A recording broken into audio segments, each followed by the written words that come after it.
and work in close proximity to the national park. Mr. Speaker, last year, the Ministry of Education, Science and Technology, along with my ministry, worked closely with the Grand Bahama Port Authority, VORCO, to relocate the Lewis Yard Primary School to its new location, the St. Vincent de Paul Primary School. It is done. The move proved to be costly. Yes, I will get to that, and that was a valid point you make. I will make reference to that now. The move proved to be costly for the government, but this was a necessary decision that was long overdue. Since then, I am happy to report that despite minor interruptions at the start of the school year, the children are generally doing well, and minor repairs are scheduled to begin for this fiscal year under the school repair program, thanks to the effort of our private partners, the Ministry of Education, and citizens in the Lewis Yard and Pindus Point area. Mr. Speaker, the member for Central Grand Bahama, in one of his presentations in this honorable place, indicated that despite our effort this far, the children in the community of Pindus Point and Lewis Yard still must go back home in the same environment after school, and as a result, are still potentially exposed to possible carcinogens, contaminants that are brought about with close proximity to the industrial park. I agree. I completely agree with the Member of Parliament for Central Grand Bahama. And I wish to assure the member that during this fiscal year, much of the work that was done by my ministry and the Pindus Point Lewis Yard Committee and the technical office from the Department of Environmental Health and the Royal Bahamas Police Force is near completion. And findings are now in, and funding is now in my budget to conduct independent environmental assessments to substantiate the claims of illnesses being brought on by exposure to hazardous chemicals. Mr. Speaker, I am happy to report that we are making strides in fulfilling our mandate of the proposed relocation of the residents of Lewis Yard and Pindus Point as promised in our Charter of Governance. The first phase has been completed with the movement and the movement of the children from Lewis Yard Primary School. The second phase, which is the hydrogeology and pollution studies to determine the environmental impact of the proximity of the industrial park, will begin shortly, and the funding for these independent studies are indicated and outlined in my budget in head 74. The funding is there to do the studies, sir. Mr. Speaker, over the last year, the Ministry for Grand Bahama, the Grand Bahama Port Authority, and the Ministry of Environment and Housing have been working closely together, and as a result of our collaborative effort, have drafted 4 new pieces of legislation which will allow for better protection, monitoring, and regulation of our industrial sector on Grand Bahama. These 4 acts are presently with the Ministry of Environment and the Attorney General Office and will be brought to this honorable place in short order by the honorable member for Southern Shores. The acts are complete. As in a press statement by Attorney Fred Smith, who published in the Freeport News on February the 22nd, 2013, Mr. Smith indicated that there is a critical need for environmental health and safety, for workers' legislation, and for the protection of the some 60,000 residents on Grand Bahama who are potentially exposed to industrial and toxic waste in the environmental dangers for the island of Grand Bahama. Mr. Speaker, in response to Mr. Smith and others who may be doubtful about this administration's commitment to environmental protection for Grand Bahama, please note that these bills, namely the Act to Prevent Nuisances, an Act to protect our natural resources, an Act to protect our environment and waste management, an Act to regulate pollutants, are already in process and already being vetted to bring to this honorable chamber. As a result, industry on Grand Bahama will no longer be allowed to self-regulate, but will have to fall under the guidelines of these new pieces of legislation and line up with the government rules and regulation.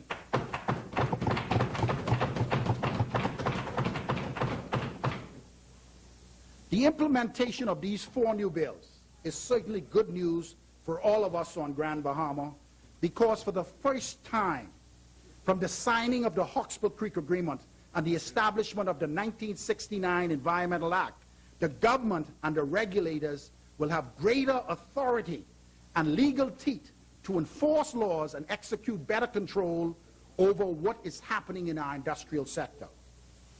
Like every bill that is passed in this honorable place, funding is necessary to ensure that training and manpower resources are on the ground in Grand Bahama to enforce these environmental laws.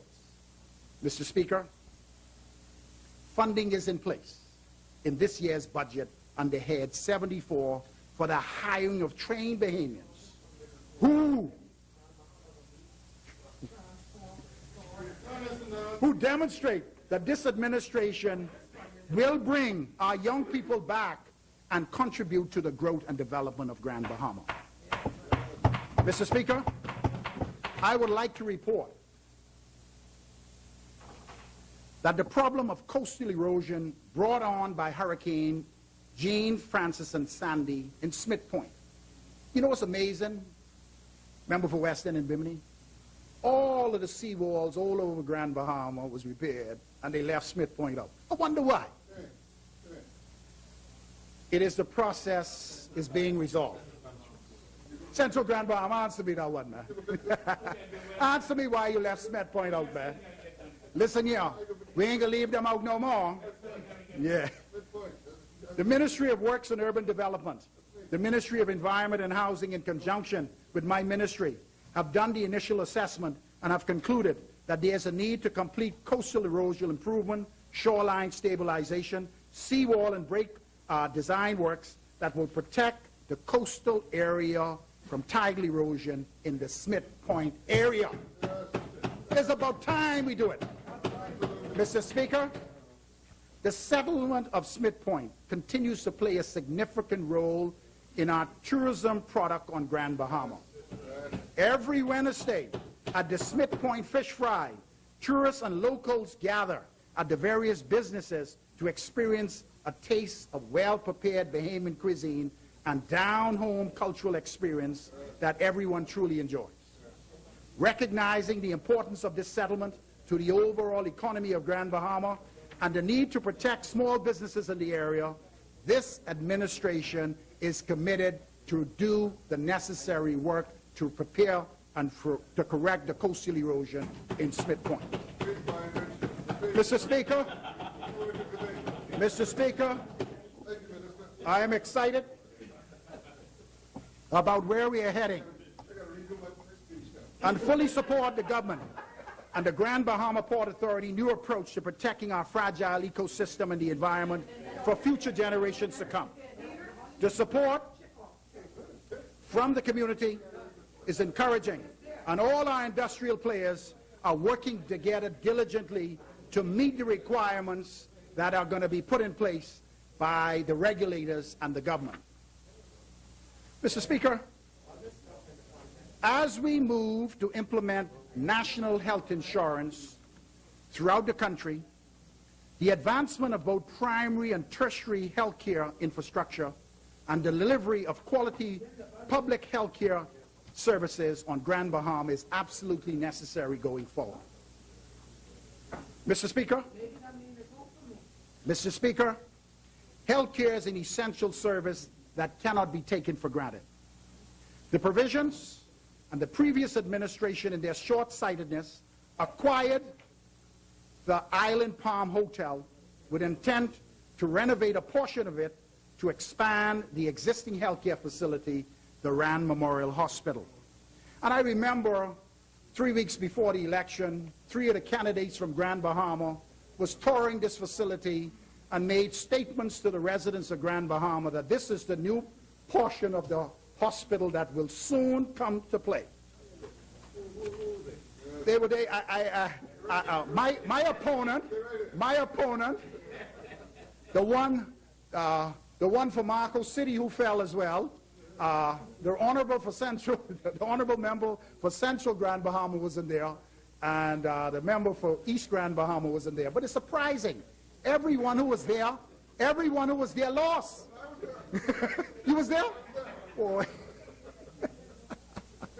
all who was touring this new facility are no longer present to make a comment. You weren't there, Minister. However, this administration, with its Vision 2030, have developed a plan to establish a modern, responsive healthcare infrastructure for Grand Bahama, which falls under the portfolio for my ministry in consultation with the Ministry of Health and Public Hospitals Authority.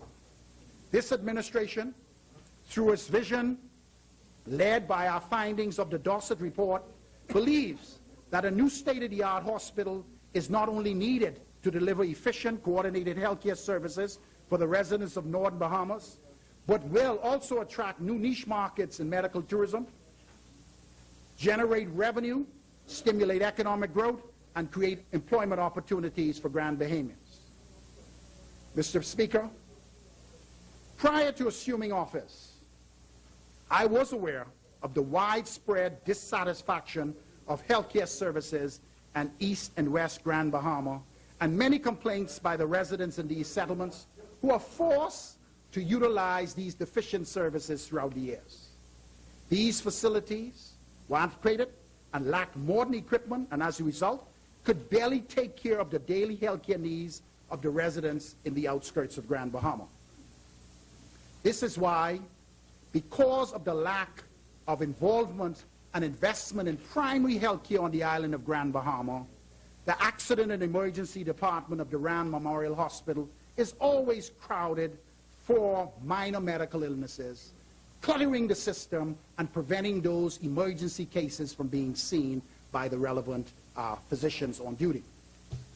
Mr. Speaker, since coming to office, I've agitated for the necessary upgrades of all clinics on Grand Bahama, and thanks to the Public Hospital Authority, the Ministry of Health, contracts were awarded, and renovations of the Sweetingski, McLeanstown Clinic, and the High Rock Clinic are presently on the way.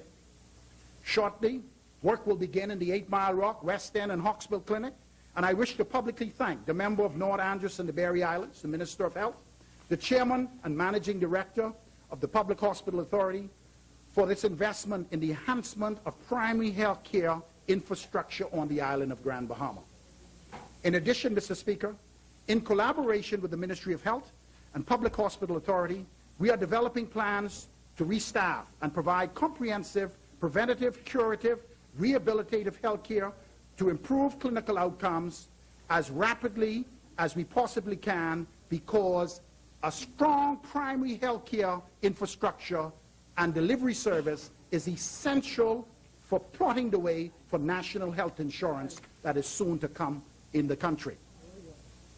Mr. Speaker, the revitalization and rebanding of tourism sector in Grand Bahama has already begun. And the Ministry of Tourism is aggressively marketing our destination while working hand in hand with our partners in the industry to improve inventory and to increase LF. Mr. Speaker, we are all aware that the tourism industry in Grand Bahama suffered blow after devastating blow over the years, and as a result, declined significantly over the years.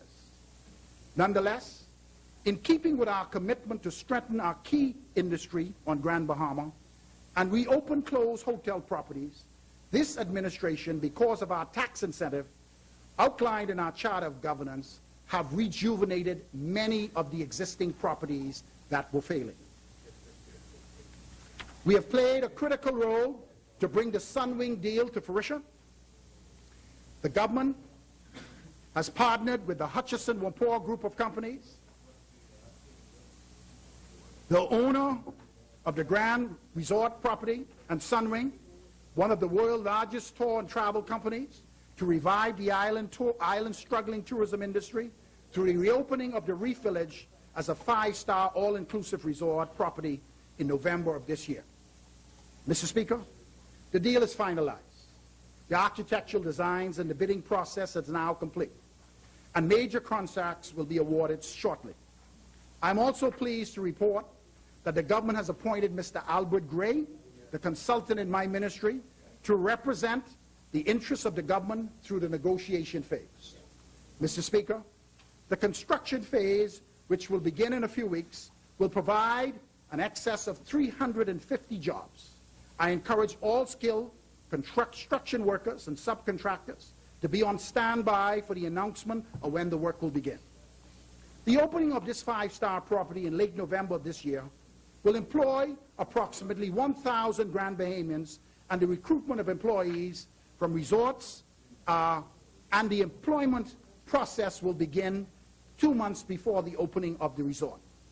Mr. Speaker, this project will provide additional airlift to Grand Bahama with direct flights from cities in Canada and the east coast of the United States. This investment is certainly the catalyst all of us have been waiting for and working so hard for in our tourism sector on Grand Bahama. This deal will facilitate the marketing and exposure of Grand Bahama Island by a well-established, reputable company with a remarkable record of selling vacation packages and filling empty hotel rooms throughout the world. This project will aid in creating the demand for Grand Bahama Island, which is crucial for the turnaround of our tourism industry. Mr. Speaker, I would like to publicly thank the Minister of Tourism, as well as the Right Honourable Member for Centerville, as well as Subaltern Battle, for the aggressive amount of work that was put into this to make sure that this deal come to Grand Bahama. And the hoteliers throughout Grand Bahama are excited, because I've never seen this amount of excitement on the ground in the tourism sector on Grand Bahama for years. Mr. Speaker, training of our workforce is certainly a priority for this administration. My ministry and the industrial sector on Grand Bahama are committed to improve and increase locally trained Bahamian manpower resources in technical and vocational fields. Both labor and immigration policies have now been crafted to ensure that Bahamians are given first priority to get a piece of the pie. Mr. Speaker, Grand Bahama is considered the industrial capital of the Bahamas.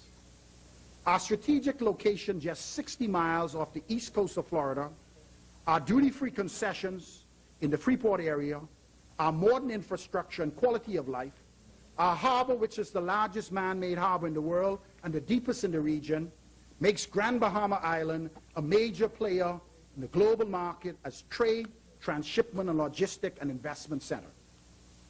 Because of these features, a number of major industrial and manufacturing companies, including Boco, Bradford Marine, the Freeport Container Port, Gold Rock Creek Products, Grand Bahama Power Company, the Grand Bahama Shipyard, Pharmachem, Polymers, Statoil, have made this island their home, and as a result, have employed thousands of Bahamians over the years.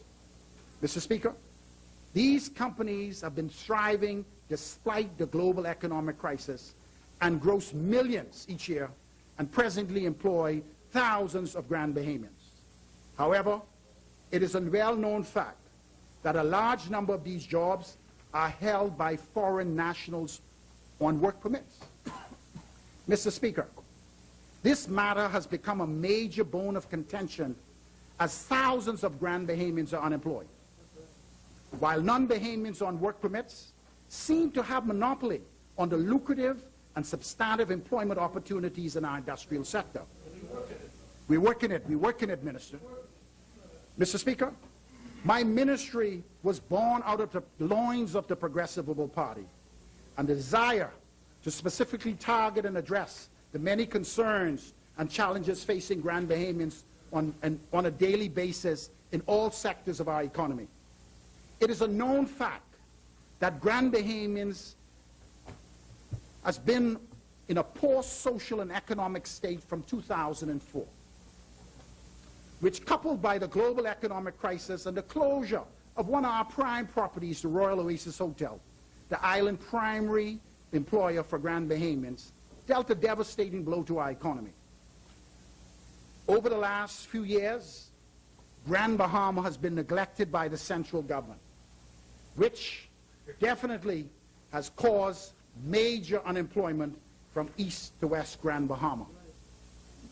Research from my ministry has determined that one thing that is unique for the island of Grand Bahama, and that is the engine that drives our economy for the past decade, is the industrial sector. And reports from the World Bank have concluded that the industrial sector on Grand Bahama will continue to be the main engine that drives our economy in the future. Mr. Speaker, the ministry's sole responsibility is the restoration of the island of Grand Bahama.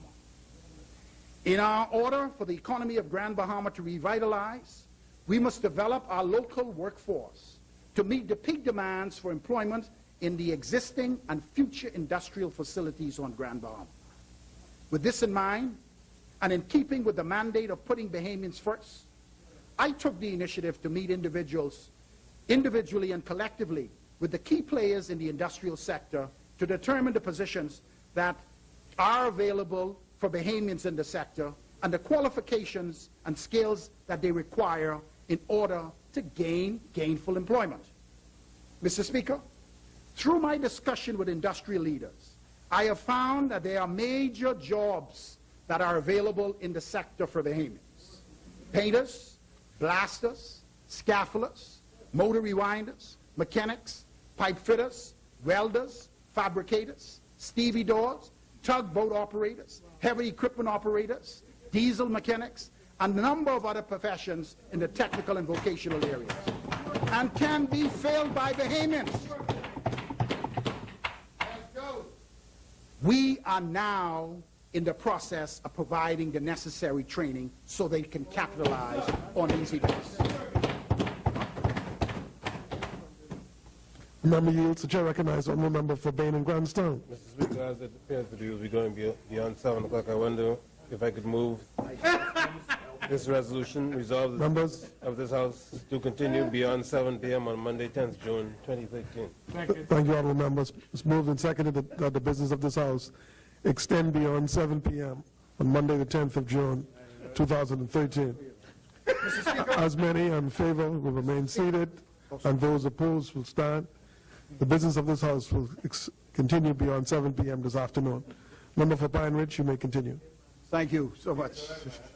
I need a little laugh.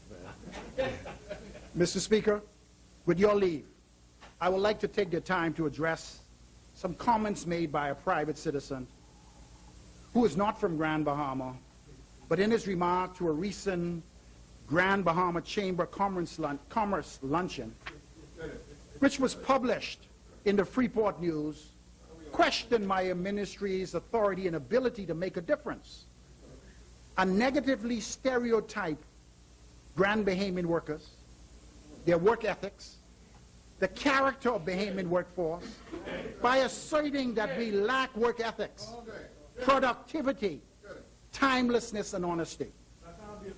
My ministry is presently in negotiating with the industrial partners, mainly Balco and the shipyard, who are willing to help to facilitate the extensive training and standardization of the service level island-wide and provide valid certifications that will enable the educational and social and skill development of our local workforce. While our national training agency, which is very important and should be launched in weeks, will address many of the soft skills that some of our workers lack.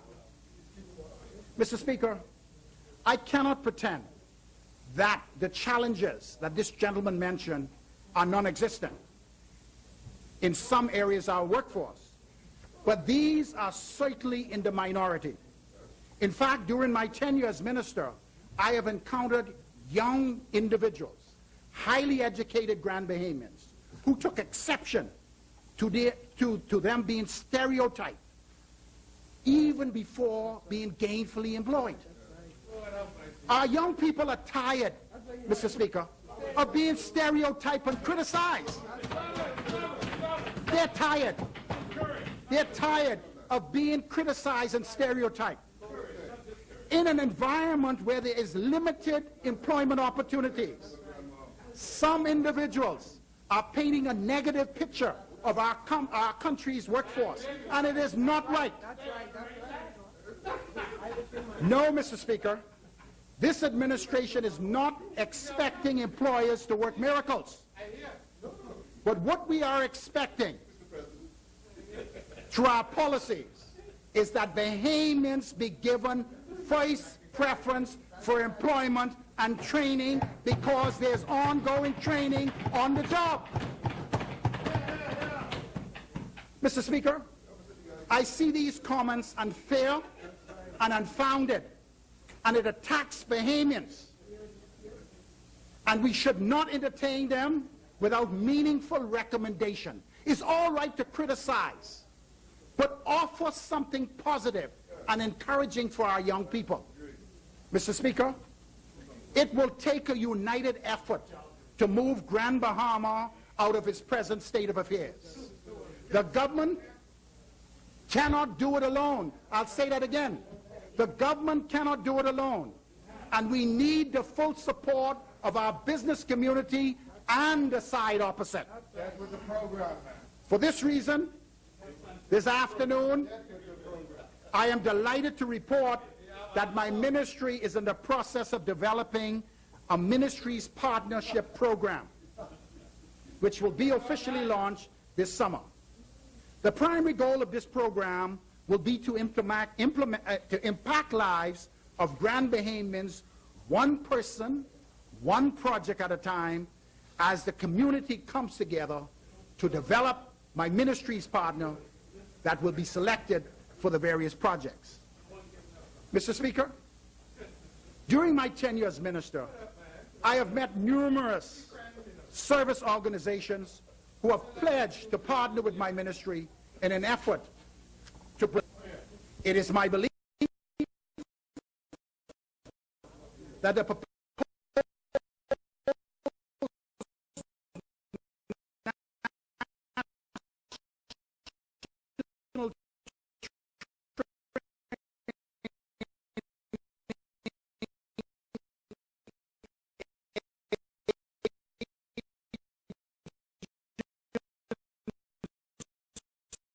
see.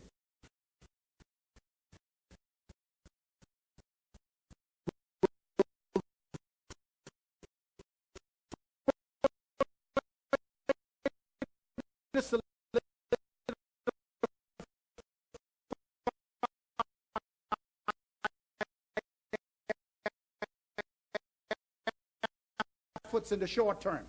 However, my ministry's long-term goal is to establish a world-class industrial training center in partnership with the industrial players on the island of Grand Bahama. That will not only cater to locals on the island, but also attract international students who are pursuing educational careers in the technical and vocational fields. Mr. Speaker, the cost of electricity continues to be a major challenge for all of us who live and work in Grand Bahama, and my ministry will continue to fight to bring relief to the community in this area. Mr. Speaker, for years, the cost of electricity has been one of the major hindrances, to the attraction of new and the expansion of existing businesses on Grand Bahama, and has contributed to the closure of several businesses in the last 5 years.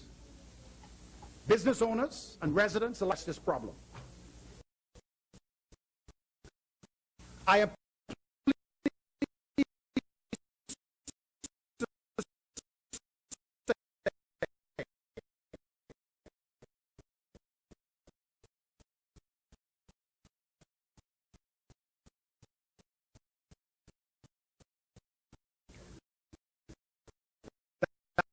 our efforts thus far, we have seen the surcharge decrease from 23.63 cents last May to 17.7 cents per kilowatt hour, and at the end of May, and 15 cents during the June of this year, in combination with us. Mr. Speaker, I didn't say the ministry did that. I say the Ministry of Grand Bahama, the Grand Bahama Power Company, The regulator is disconnected. Last Tuesday,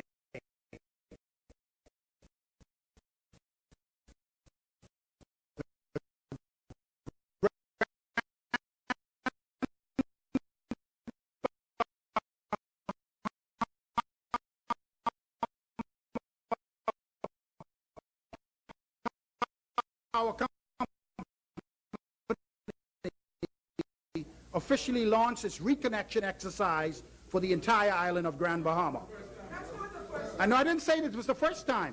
I never said it was. I said, listen to me carefully, member for Long Island, following BEC lead a few weeks ago, and after weeks of negotiation on behalf of customers whose power is disconnected, last Tuesday, Member for Pine Ridge. Referencing, I wish to say emphatically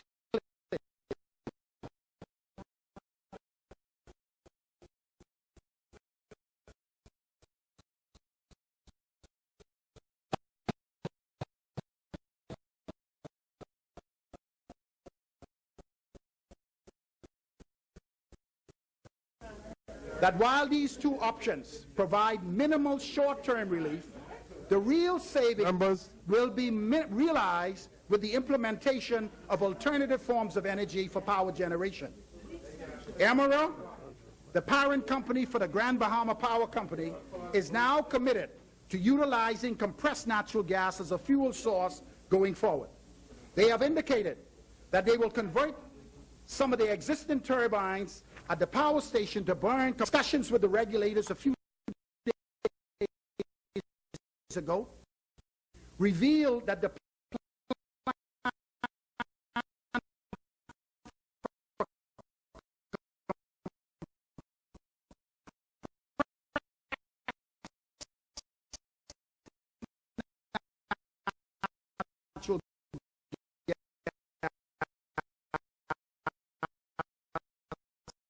is in its advanced stage, and permits have been approved for the landing site at the Freeport Harbor and in the United States. Our industrial sector partnerships and partners can now breathe a sign of relief, because they too will have access to compressed natural gas in order to run their broilers, which certainly will reduce their energy costs. Mr. Speaker, excessive steam from the power generation from the Grand Bahama Power Company, which if implemented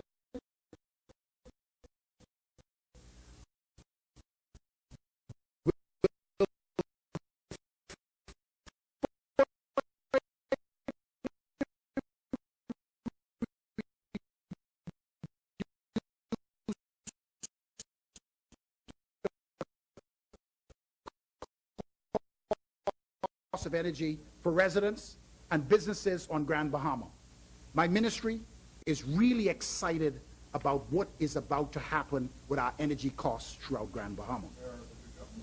Mr. Speaker, Booker T. Washington once said, success is to be measured not so much by the position that one has reached in life, but by the obstacles which one have been overcome while trying to succeed. Force this administration to put projects in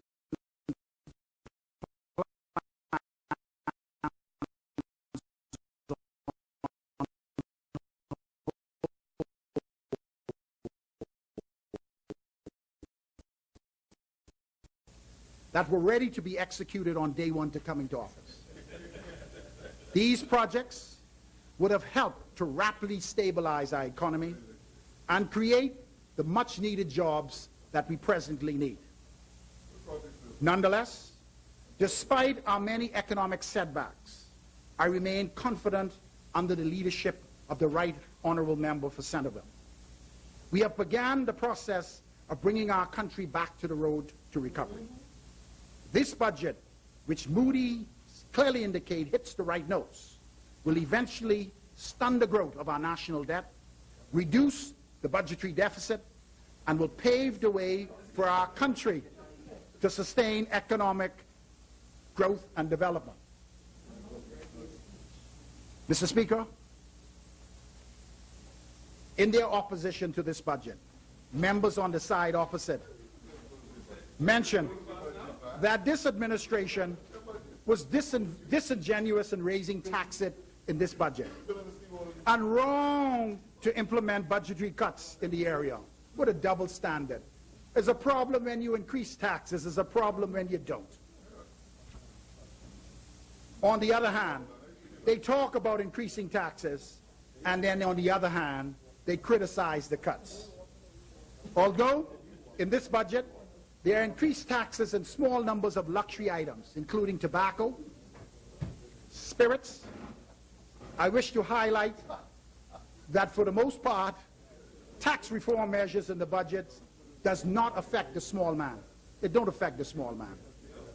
We see where there's no tax to medical equipment, solar panels, LED lights. We've reduced shingling. We have on imported fuel generation, and these reductions will definitely help to implement some of the energy-saving measures that many households need to implement. I would like to commend the Right Honourable Member for Centerville, the Honourable Member for Golding Isles, for preparing a budget that addresses the needs of Bahamians and will allow the strengthening of the economy of Grand Bahama and encourage private sector employment creation throughout the country. Revenue measures such as the extension of the first-time ownership stamp tax exemption for another 5 years, the amendment of the passenger tax for children under the age of 12 will give an additional exemption of $300. The establishment of the National Training Agency, which will allow residents to become certified in specialized areas, and the $10 million allotted to small home repairs, which will benefit small contractors and provide jobs targeted to our young males and will allow much-needed improvements in our inner-city areas. Mr. Speaker, as a result of the allocations in this budget, Grand Bahama has much to look forward to in the upcoming year, including opportunities for training, the construction of our long-awaited fire station on Settlers Way, the extension of duty-free concessions to East and West Grand Bahama, an aggressive approach to marketing Grand Bahama Island product and services, and as a result, new and local direct foreign investment will come to our shores. The construction of the state-of-the-art arbitration center and the implementation of yacht registry, these all will create sustainable jobs for Grand Bahamians. Mr. Speaker, the hurricane season is upon us, and in the last 2 weeks, the entire country experienced unstable weather patterns, which caused severe flooding and low-lying areas throughout the country. NEMA is extremely busy and is doing the best that it can. Mr. Speaker, with your leave, I would like to speak to the residents of Grand Bahama regarding the 2013 hurricane season, which began a few days ago on June the 1st. The experts have predicted that this hurricane season will bring a particularly active one and multiple tropical depressions, and a few major hurricanes are predicted. Therefore, it's crucial that the residents throughout Grand Bahama be informed and prepared. Mr. Speaker, recent severe weather and incidents of flooding across our archipelago is a reminder for us on Grand Bahama of the devastating effects of Hurricane Jane, Francis, Wilma, and most recently Sandy. We in Grand Bahama are no strangers to adverse weather conditions and the effects that it has had on our economy. Therefore, it was a priority that our administration reestablish the Grand Bahama Meteorological Center, which was done within the first 100 days of coming to office.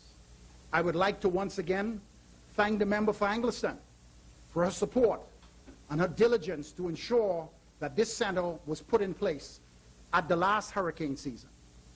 Mr. Speaker, it is a well-known fact that low-lying areas of Grand Bahama, including Queens Cove, are prone to flooding, especially surge.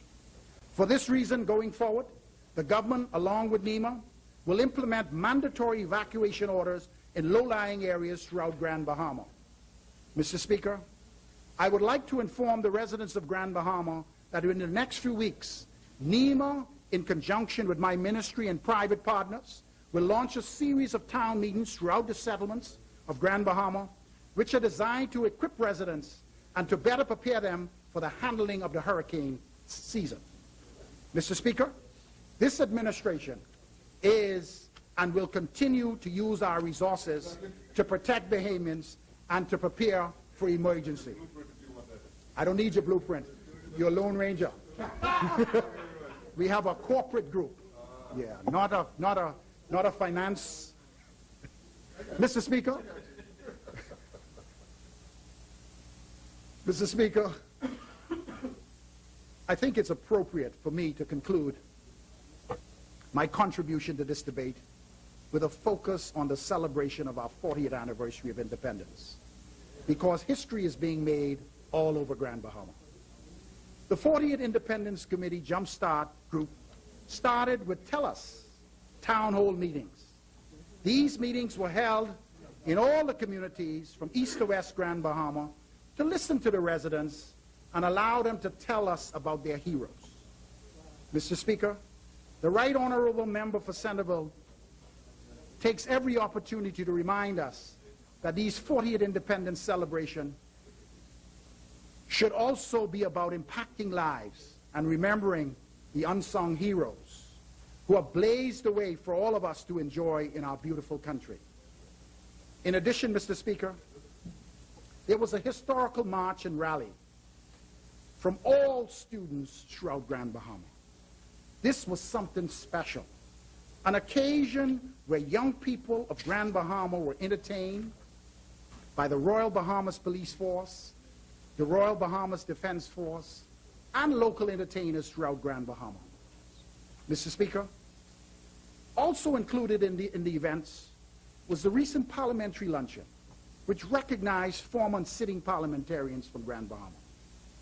The event will be recorded in history books. No, we did. Yes. History books, as it marks the first time that parliamentarians across the political divide assembled together to celebrate our country's independence. The success which, Mr. Speaker, the members from East and Central Grand Bahama could attest to.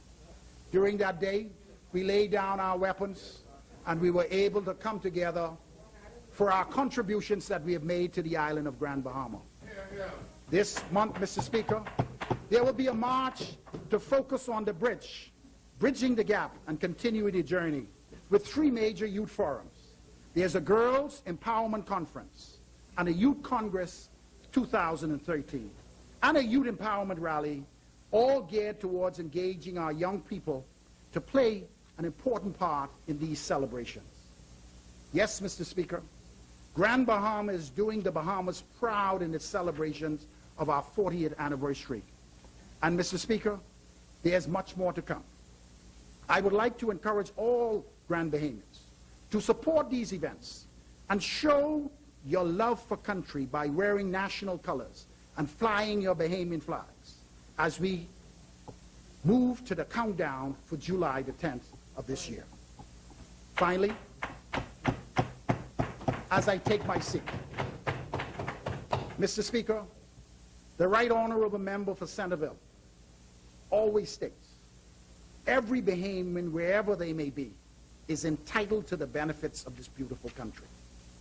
I want to assure the residents of Grand Bahama that this and they are no exception to this statement, and that this administration has the political will, the determination, and the ability to turn our economy around. This Christie administration did it before, and we on this side believe, we truly believe that we have the power to do it again. In short order, in our short time in office, we have witnessed the power of synergistic effort between public and private partnerships. And soon, the evidence of the return of investor confidence to our country will be clear as crystal. This has resulted in the Bahamas turning the corner economically. I remain optimistic. I remain optimistic and encourage Grand Bahamians from east to west Grand Bahama to capitalize on all that is about to happen. With that, Mr. Speaker, Pine Ridge supports the budget and the resolution to borrow $465 million. Thank you.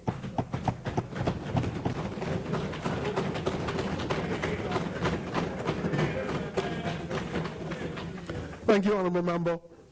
As many.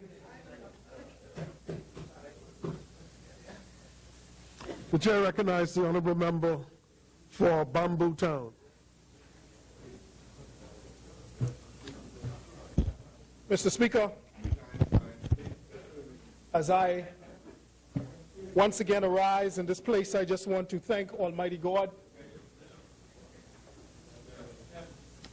in whom I live, move, and have my being. It's okay, I don't. No.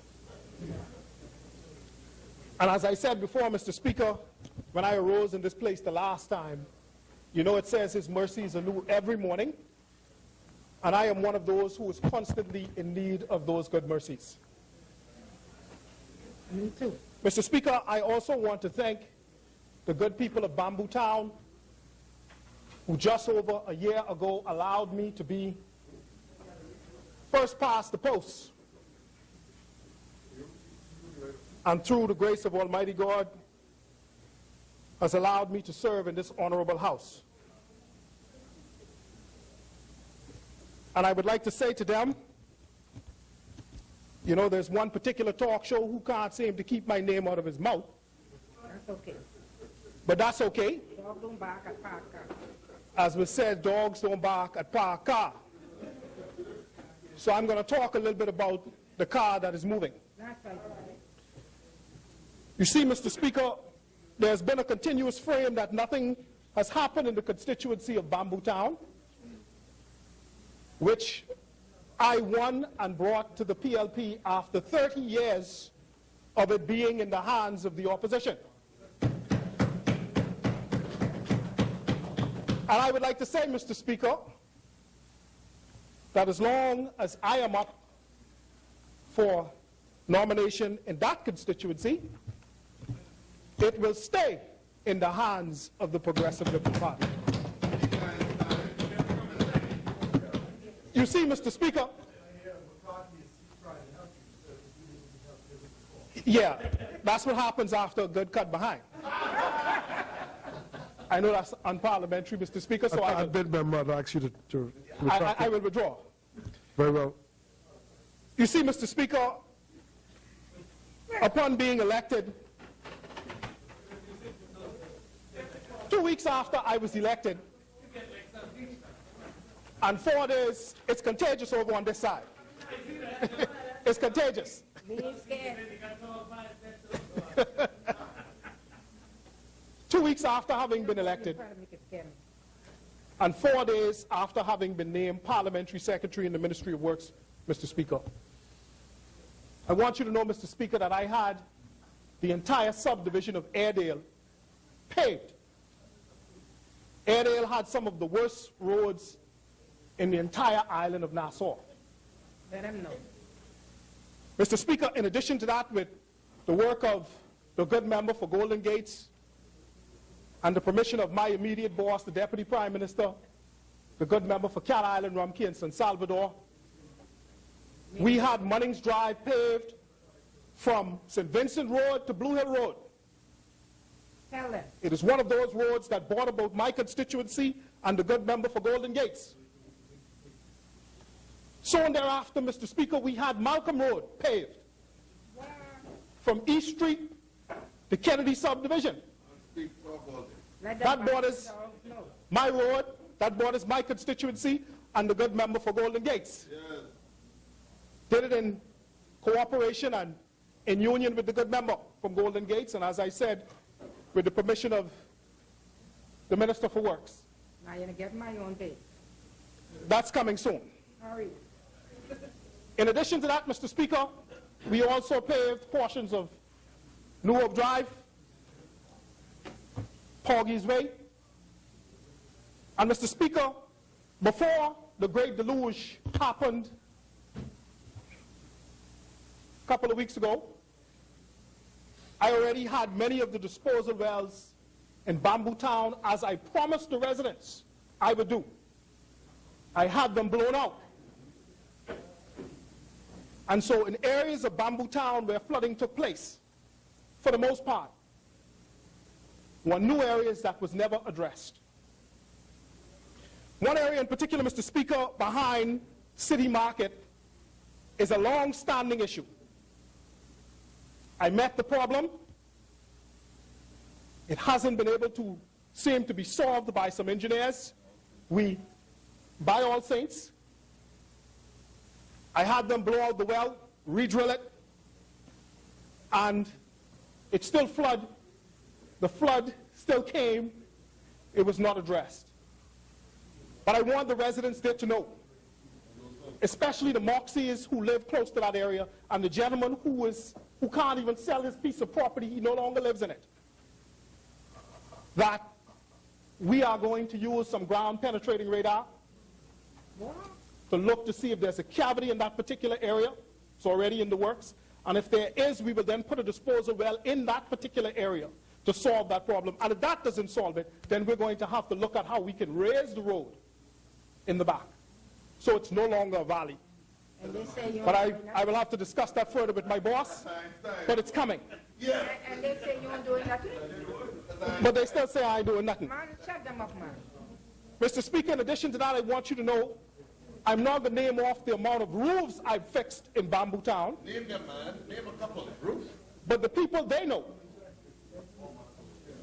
The old people in that constituency who's on their pensions and receiving NIB, who is not in a position to have that taken care of, we've assisted many of them. And Mr. Speaker, even though the good Minister of State for Finance says that the constituency allowance wasn't designed for that, we're going to have to see how we can use constituency allowance to do some of that. Some more of it. Because I did it through the private sector the last time. And they say you won't do nothing. But Mr. Speaker, in addition to that, we had a very successful back to school Christmas party. I had an Easter celebration that was shown on national television on the ZNS show, the native show. I paid for it. And in addition to that, Mr. Speaker, for Mother's Day, I did something that some folks considered lavish, I hear that. outlandish. But I wanted to add a little romance and help the fellas with their finance. Oh, boy. And so for every mother in the constituency of Bamboo Town who was home at the time received either a bottle of wine or a bottle of apple cider with a rose or a carnation and a card. The people of Bamboo Town can attest to that. You can keep that up. In addition, Mr. Speaker,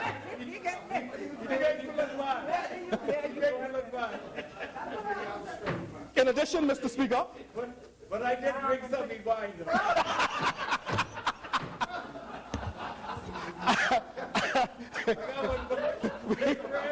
I got one buddy in there. I drink some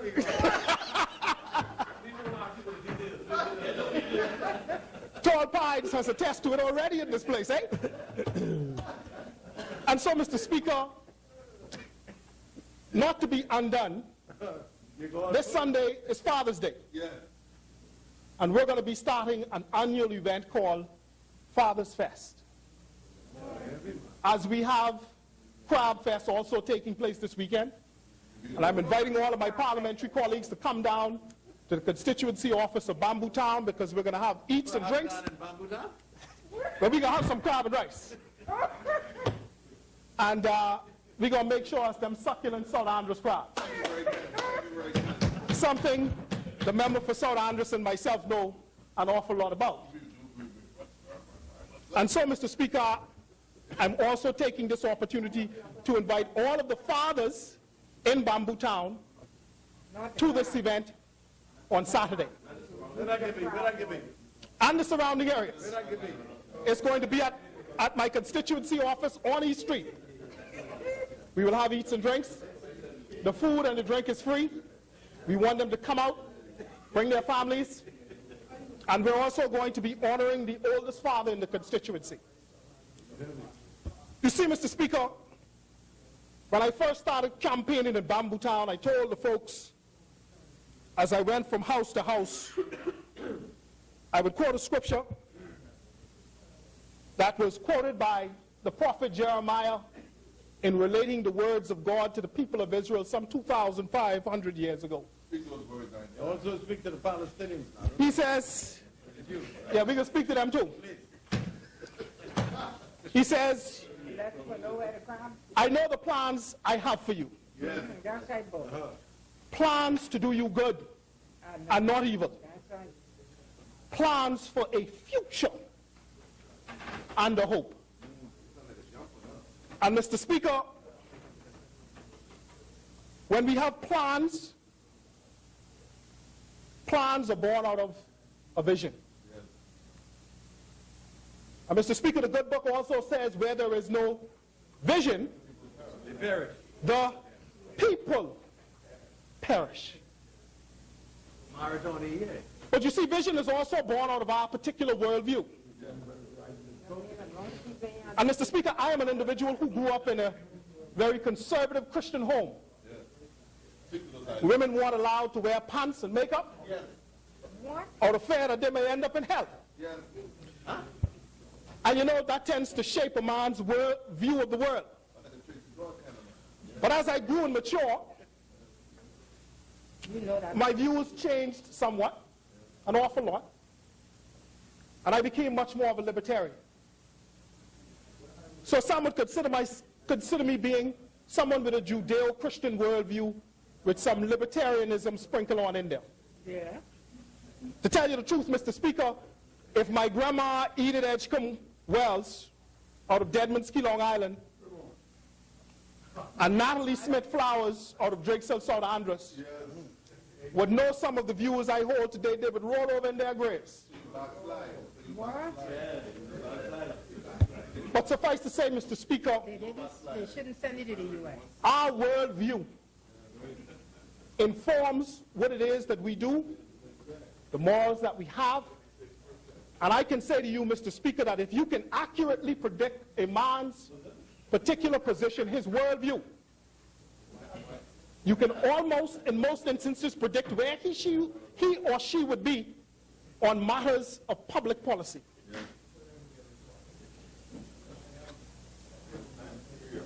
You see, Mr. Speaker, we ain't going to get into relativity today. We're going to talk about that another time. But we can talk a little bit about economic theory.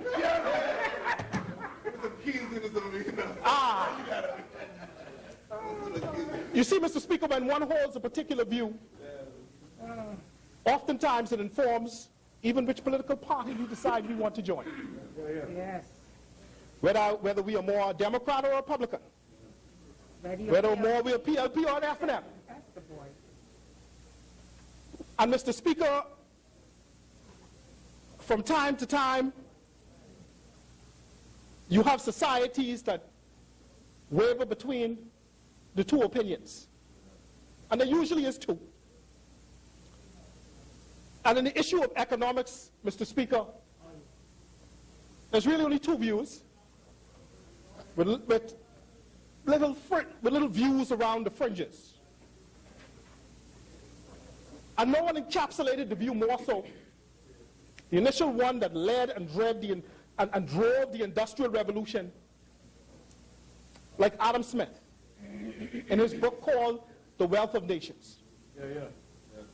And in that, Mr. Speaker, in 1776, he wrote that book. And that book drove the Industrial Revolution of Europe. And the foundation of that book, Mr. Speaker, was simply this.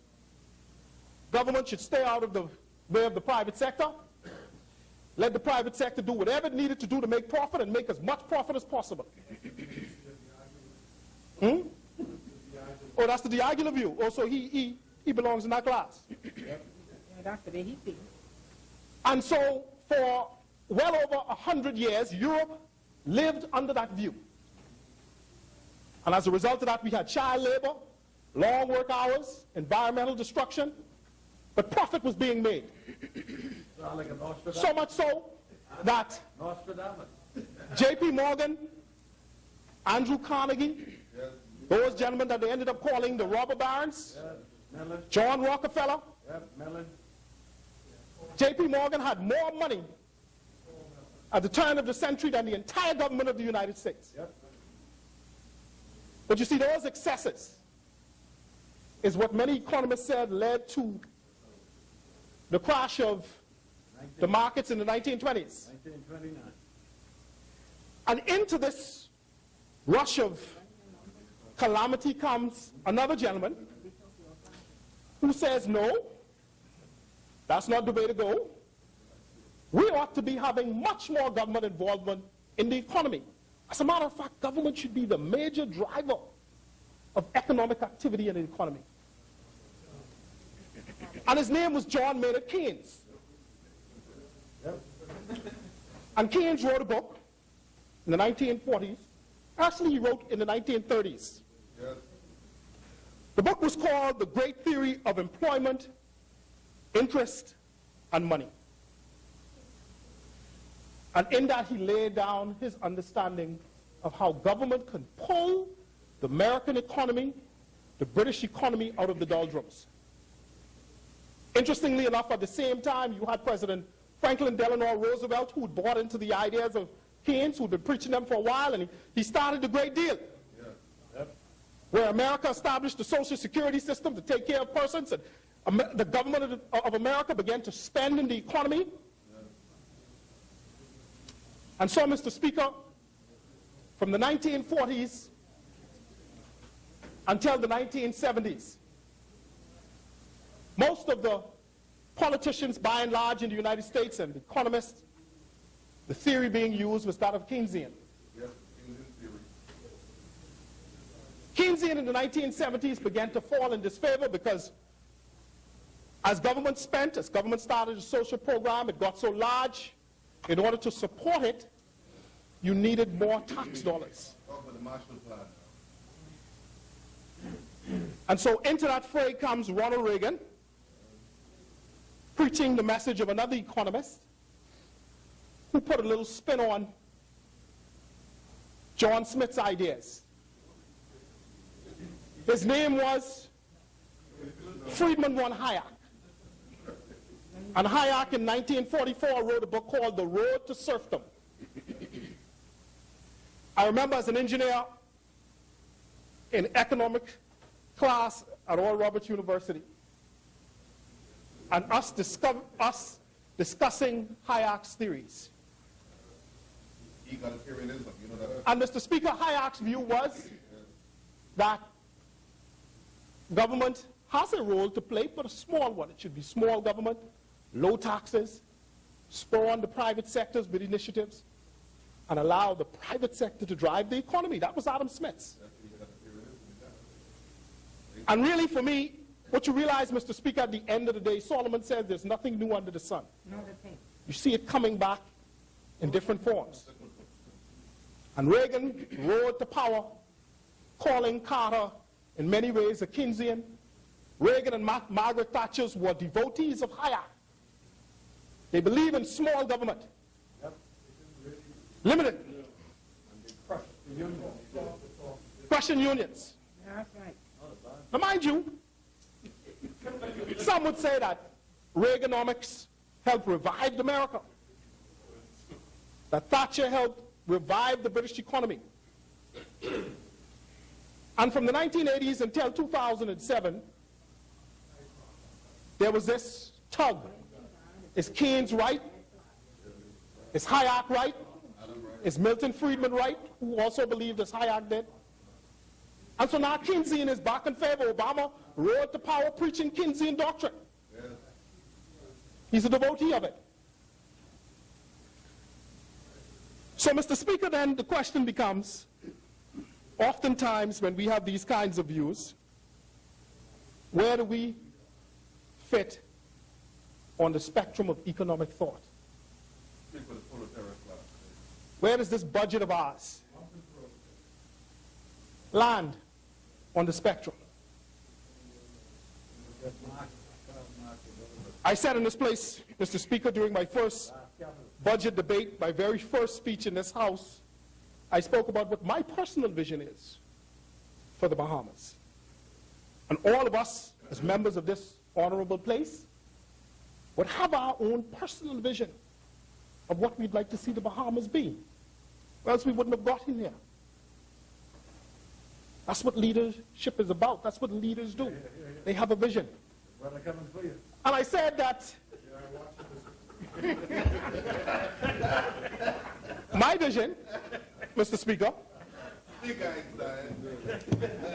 and I'm reiterating it again, my vision is that an individual in this society should be able to go at any point and place and time in this nation and feel safe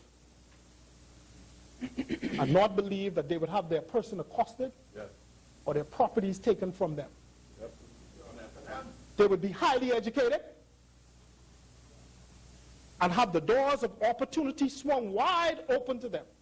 PLP's theory. For where they can own the highest heights of this economy. And I stepped outside here, and interestingly enough, what the member for Tall Pines just said was there was a number of persons out there who said, here comes the dreamer. But I told them, for me, at least a portion of it is not a dream. Because, you know, I serve on the Cat Island, eh? Cat Island got bigger fish to fry than me. I can assure you that.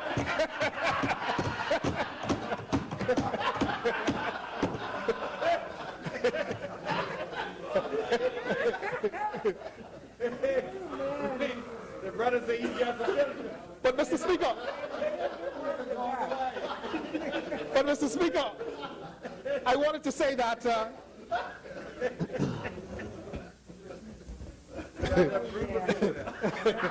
yeah, he's got groupers to deal with. I'm a snapper. But Mr. Speaker, at least a portion of that dream is not really a dream. We have the member for South Abaco who got up and spoke about the way the Bahamas used to be. So it's not a dream. At least that portion of it. It's not a dream. It is something that we can get back to. But in order to do that, Mr. Speaker, I also spoke about how we get there. That is, you have to start at the fundamental unit of a society.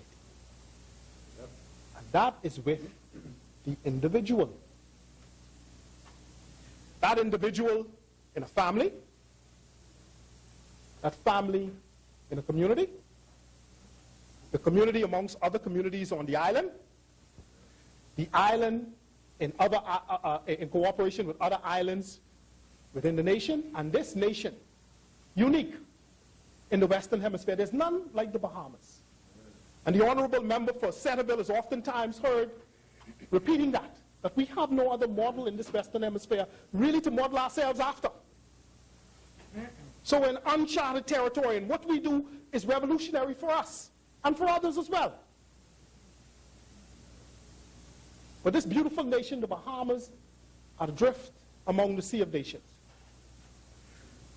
So what in this budget, Mr. Speaker, would we say is there for the individual? How does it address the issues for young people? Because there's where we have our greatest issues. And so, Mr. Speaker, I'd like to begin where we always should begin, and that is with education. In this budget, we've put $6.2 million for the training of teachers. so that they would be able to better equip our young people. We put $5.5 million to build new schools in Inagua, in Sansal, in Gregorytown, in Low Sound. And on top of that, Mr. Speaker, we then also put $30 million in this budget to move COB from COB to UB, University of the Bahamas. And I believe that you can be anything at UB. Mr. Speaker, you got 1 minute. That may seem like an insignificant initiative in this budget, but it's one of great significance. Because when you expand to university status with the opportunity for students coming from abroad here to the Bahamas, you end up with an opportunity for more foreign reserve coming into the country. In addition to that, Mr. Speaker, you would have laid the foundation for much more research from professors and others who would be able to help you figure out your problems. And Mr. Speaker, publish or perish, yes. Interestingly enough, Mr. Speaker, I have an example of what I speak. Here's a book written, well, actually it is edited by a Greek economist married to a Bahamian. And in here, there are articles from noted Bahamians who are involved in the economy, in the industry of economics. Olivia Sanders, Godfrey Eneas in agriculture. And get to that. John Wall, who is now financial secretary. And Mr. Speaker, I knew what I felt internally about the economy of the Bahamas and what I believe ought to be taking place. But until I read this book, New Directions in Bahamian Policy, essays on endogenous development, I at least had a term to put to it. Meaning simply that your domestic economy, the ownership of it by Bahamians, the more of it that you have, the more of your own goods that you produce, is always better for you and will allow you to grow. And interestingly enough, on the front of this, edited by Nicholas Carey Giannis, there's also the member for Bain and Grantstown. Yeah. Dr. Bernard Nottage. So you see, Mr. Speaker, You mean cross the road, not? Dr. Nottage, Nicholas Carey Giannis, and more so, Olivia Sanders has helped to shape my views That's right, especially Olivia. on what ought to be done in the economy of the Bahamas. As a matter of fact, I understand unemployment in the Bahamas better from an article in this book. And Olivia Sanders went through with some beautiful mathematics. I think it takes an engineer to understand some of it. But it gave me a realistic understanding of what ought to take place. Leslie said, let him read that. And this book, Mr. Speaker, is an example of what I speak about in saying that when we move to that kind of university status, we'll have more of this That's right. that can assist us in making public policy. Other books by Jonathan K. Rogers, who's considered to be the brainchild of the DNA, Yeah, but and all of his thinking. He's got some good economic views. don't say that. Because if he was the brainchild, it ain't getting nowhere. Don't say that.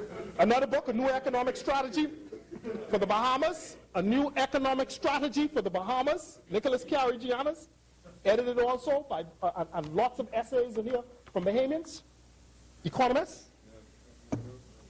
The Bahamas in the 21st Century. Books I've read. That's the 31st century. On this particular one, Mr. Speaker, An Economic History of the Bahamas by Anthony Thompson. This book as was said by Ryan, he must have read my mind. Member for Oh, Elizabeth. member for Elizabeth. I can't seem to get beyond 30% of this book for whatever reason. For whatever reason. No, it's a great book. Wonderful reading. It's just too much. It's just, now that I am parliamentary secretary, I've got a constituency, a lot of other things are happening. I have that as well. Together, that's good. I have that as well. But my goal, Mr. Speaker, is to make sure that by the next time I stand in this place that I will have read this book. But Mr. Speaker, we began with education and the initiatives that can breathe new life into this economy. But you see, Mr. Speaker, when you're dealing with the individual, it's body, mind, and spirit. And so when we deal with the mind of the individual with education, we come back, Mr. Speaker, we deal with his health in terms of body.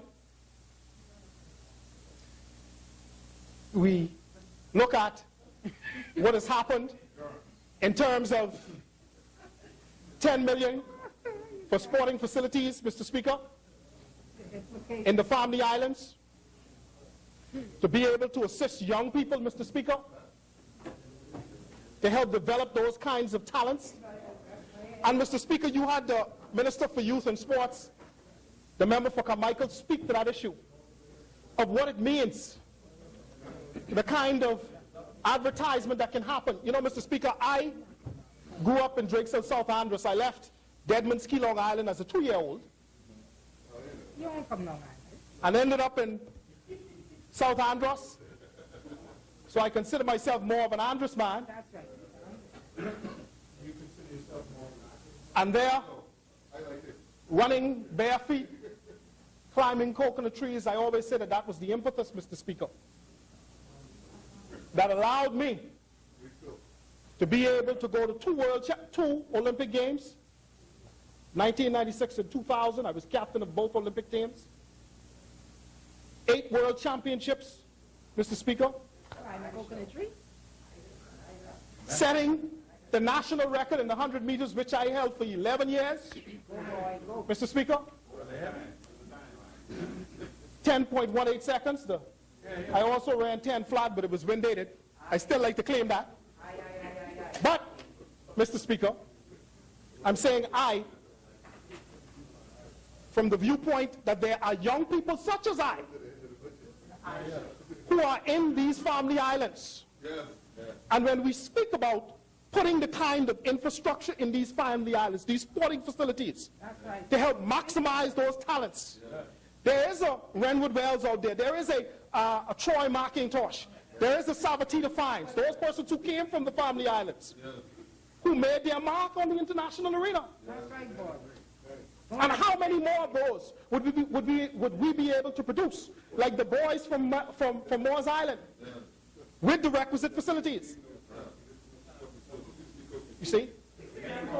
I was happy to be able to take the record from the 4x100 meter record from Dr. Nordich and his compadres, and I still hold the 60-meter record. Member for Bain and Grandstown. Member for Bain and Grandstown.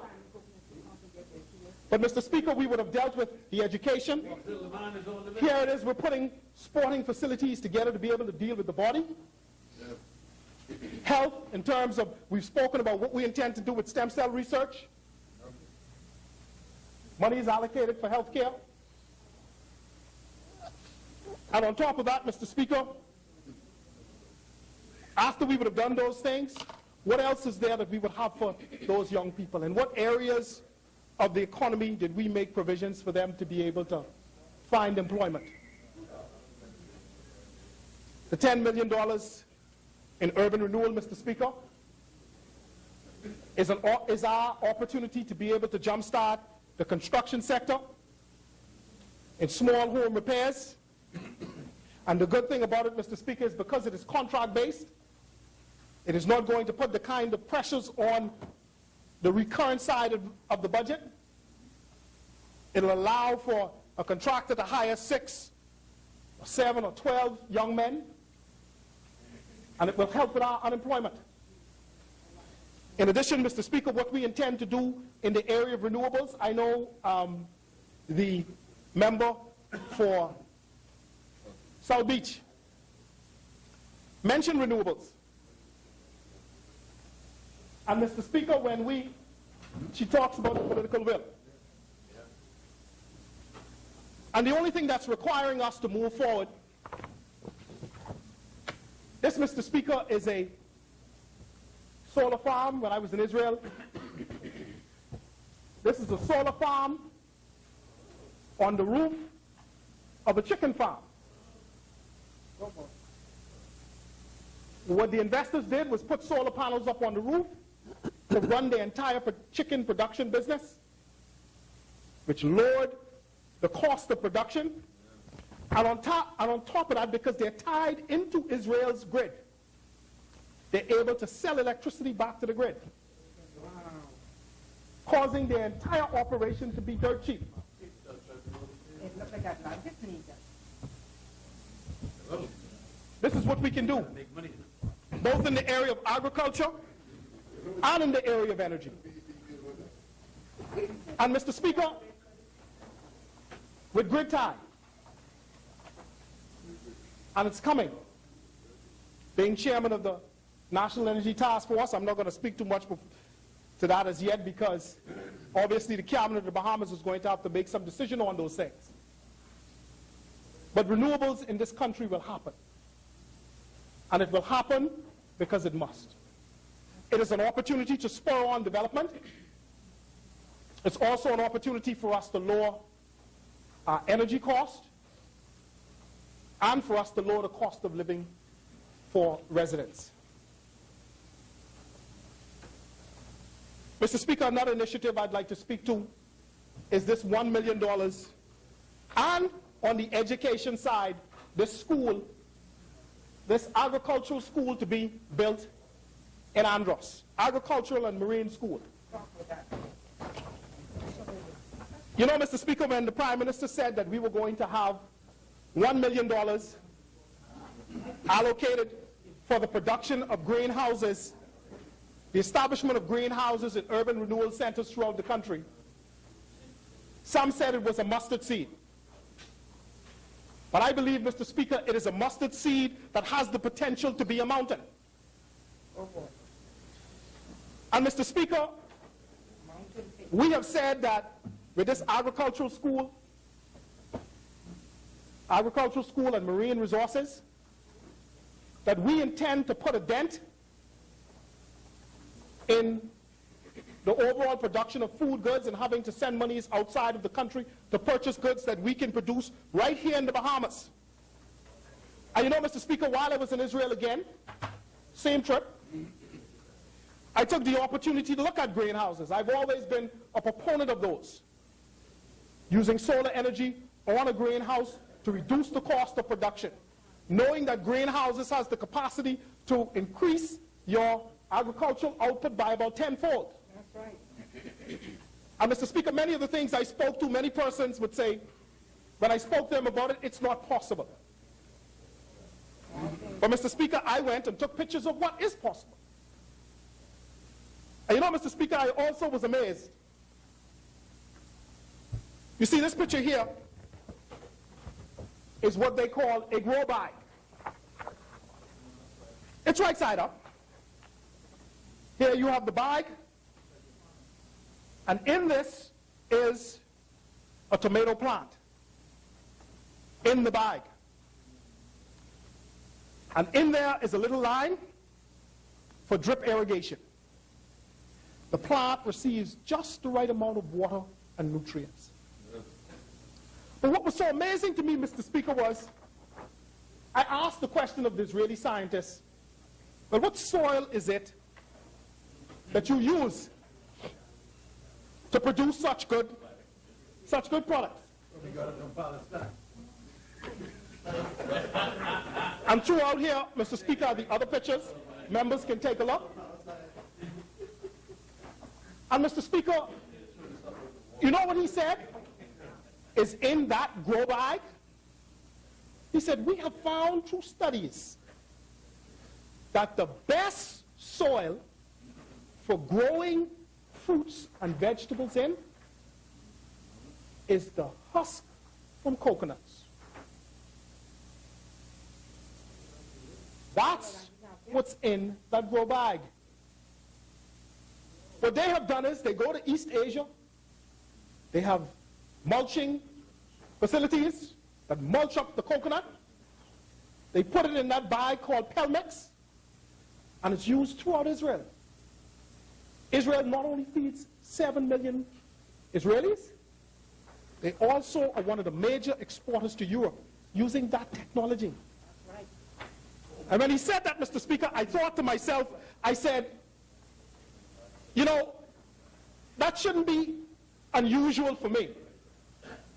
Because growing up in South Andros, I remember when it was that we wanted to create soil with the slash and burn method that my grandmother used to use, chopping down the bush and burning it. We have the member for South Andros can attest to this, and others who've been there, we have nearly 22 miles of a coconut grove going down South Andros. What? You could use that. And we would take the barks and we'd throw them in and burn them as well. We'd also use it to create soil in our yards. But you know, and as the member for Kell Island said, we used to burn them for mosquitoes. But in addition to, while he spoke to that, something else jumped into my mind that we used to do too. Now, I didn't say it to him, but you see, it's going to be spoken to those persons who are going to be a part of that agricultural and marine school in Andros. We also used to take seaweed. Not that age you like to hear it. Mr. Speaker, we used to take seaweed and put it in the yards, and my grandmother said there's nothing like that Yeah, they think that's to cause things to grow. And so we you know, they hopefully will have our own grow bags. And that little initiative that we're going to put a part of the urban renewal program, where we're putting these greenhouses in the communities, it is a mustard seed that will become a mountain. right.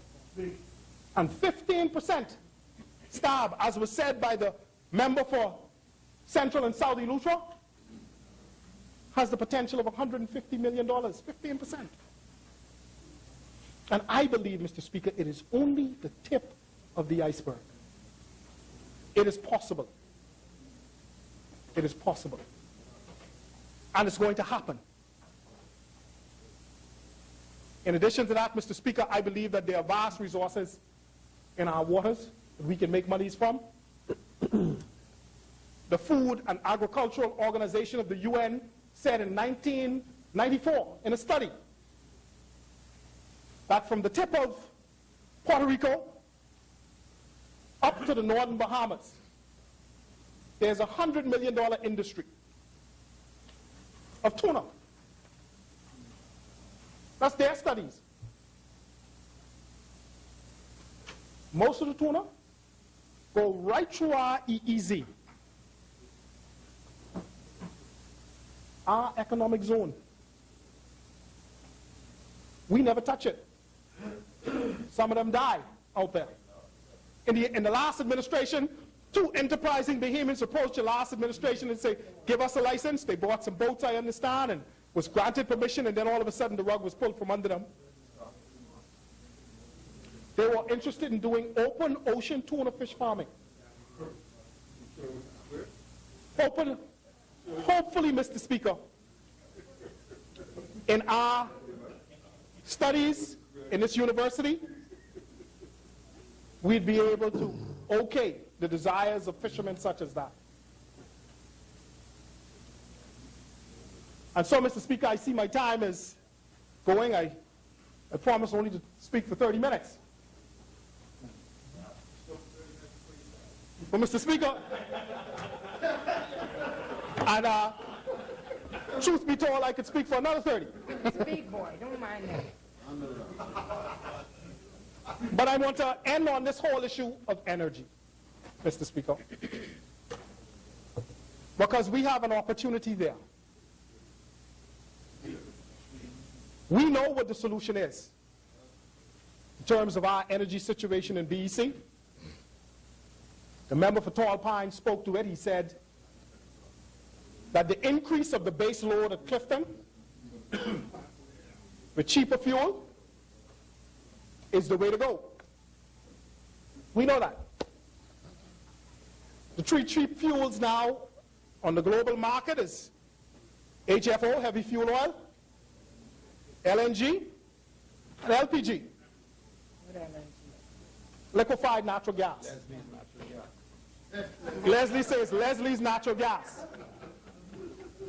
And Mr. Speaker, we have to, whether it's now, and the member for Tall Pines may agree or disagree, in the interim we might decide to use heavy fuel oil. But at the end of the day, Mr. Speaker, LNG, natural gas, has to happen. Not in this lifetime. But not in this lifetime. He said, not in this lifetime now. And I come back to the next one. You see, Mr. Speaker, the reason why it has to happen is production of electricity with LNG, Mr. Speaker, when you look at it, LNG will be running gas turbines. A gas turbine, Mr. Speaker, is simply a jet engine. You were needed you 10 years ago. It's the same jet engine that they have stuck on the 747s that we jump on and travel across the Pacific and travel across the Atlantic for hours, Mr. Speaker. Jet engines are low on maintenance, unlike engines used with heavy fuel oil.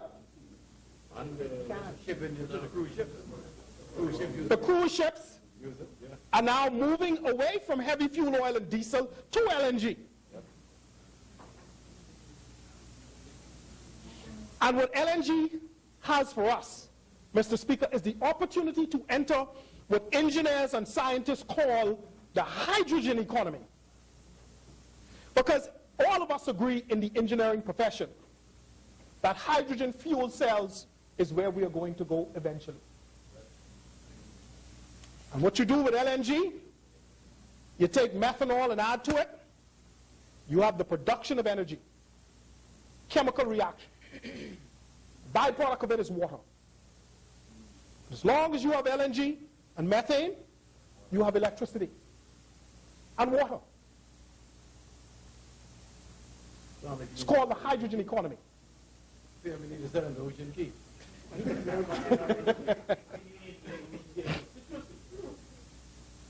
And so, Mr. Speaker,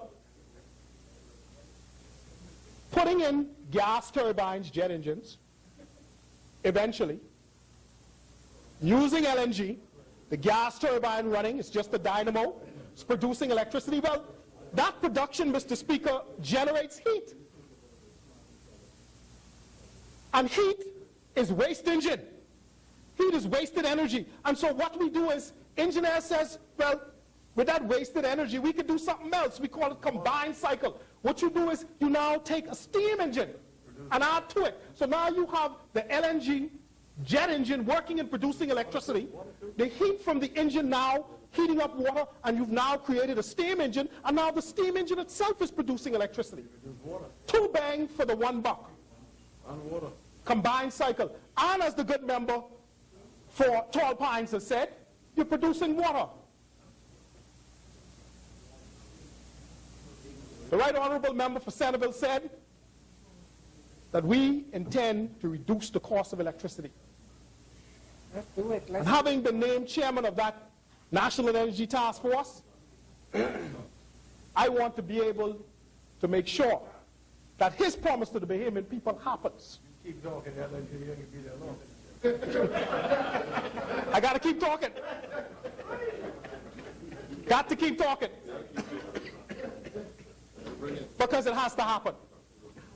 And for those who talk and say it ain't possible, listen, Mr. Speaker, our fear of LNG, every American city, Mr. Speaker, every American city, Mr. Speaker, I want to reiterate it, every American city sits on a mountain. Let them know. of natural gas. How do you think they heat their houses? South Dakota to Florida. A mountain of natural gas. Huh? Trinidad and Tobago, as the Right Honorable Member for Elizabeth has said, but Trinidad and Tobago, Honorable Member, I elevated him.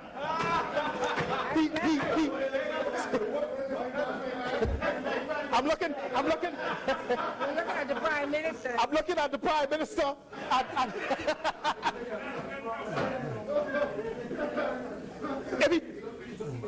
Yeah.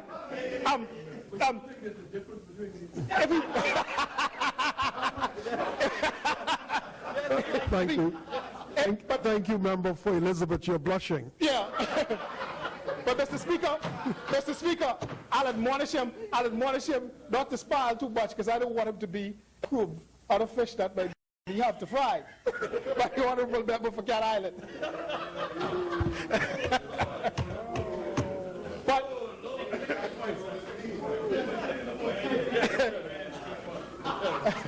Ready getting deep now. But Mr. Speaker, suffice to say that before this whole idea of using LNG as an opportunity, Mr. Speaker, to produce electricity, what Trinidad was doing, where its well was, they were simply flaring it. They took a pipe from the oil field, took it to their utility company, and was just simply burning LNG. Trinidad has been doing it for decades. Yeah, that's right. Decades. And as the Honorable Member for Tall Pines said, that hydrogen economy has the opportunity whereby LNG can also be used for vehicular transportation. The only disadvantage is it would be disruptive to the current petroleum economy. But Mr. Speaker, what we can do is ensure that those persons who are involved in the current petroleum economy become a part of the hydrogen economy so that they can continue to make profits. Be the brother. It will be. Yeah, brother. Yes, too late. The leader of the opposition, the Honorable Member for Kalani, said if there's any in the Bahamas, well, we can find out when we drill. Drill, baby, drill. Drill, baby, drill, eh? Yeah. No, I didn't say you said that. I just said you asked the question. No, I can put that on you. I can put that on you, Kalani.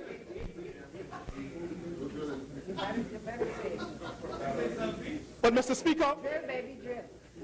coming back to the whole concept of what we've done for young people, I'd just like to say in closing, Mr. Speaker, that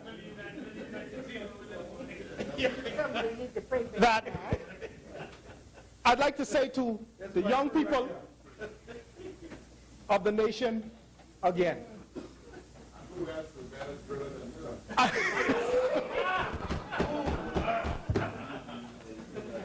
I won't repeat that over the airwaves, Mr. Speaker. To the people of Israel.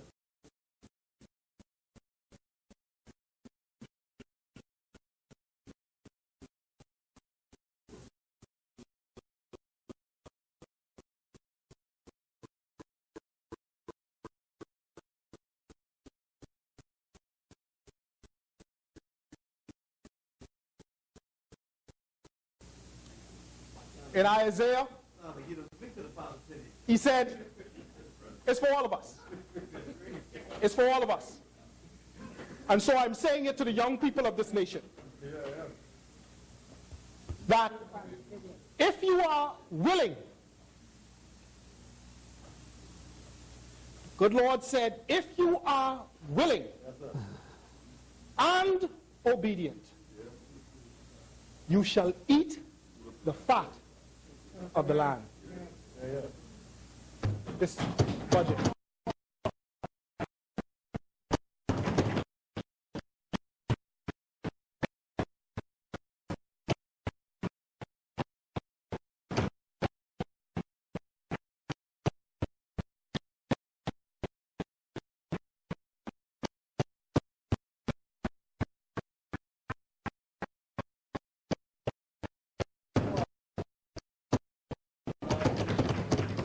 Thank you, honorable member.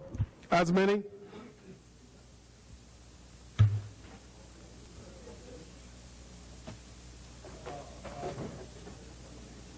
The chair recognizes the honorable member for East Grand Bahama. Thank you, Mr. Speaker. Mr. Speaker, I rise on behalf of the wonderful people of East Grand Bahama, who I have the honor and the good on Saturday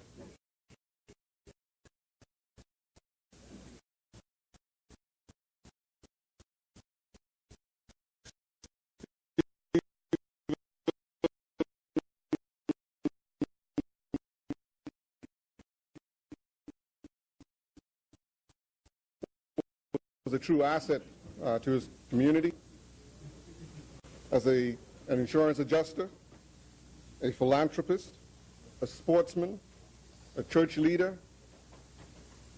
and his ever-present and steady contribution to the city of Freeport and Grand Bahama in general will certainly be missed, especially by his church family and by his Rotary family. I would also like to congratulate those 72 elderly residents that were honored by the East End Heritage Association yesterday, and to apologize and courage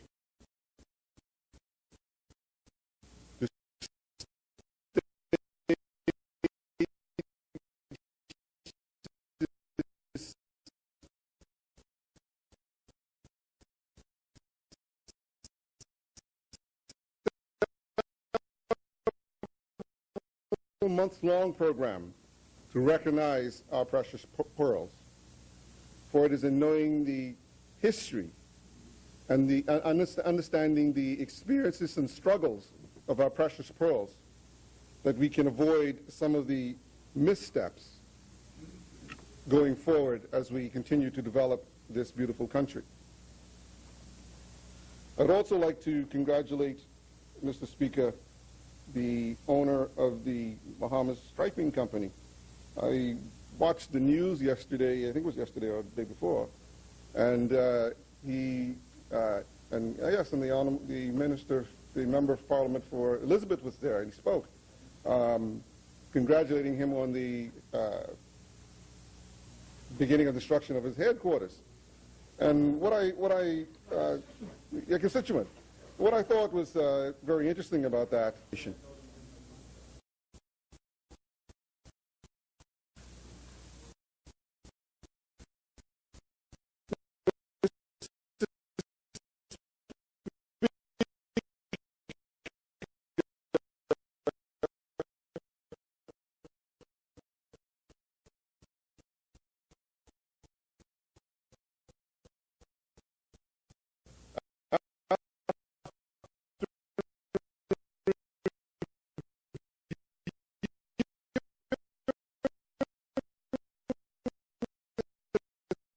budget.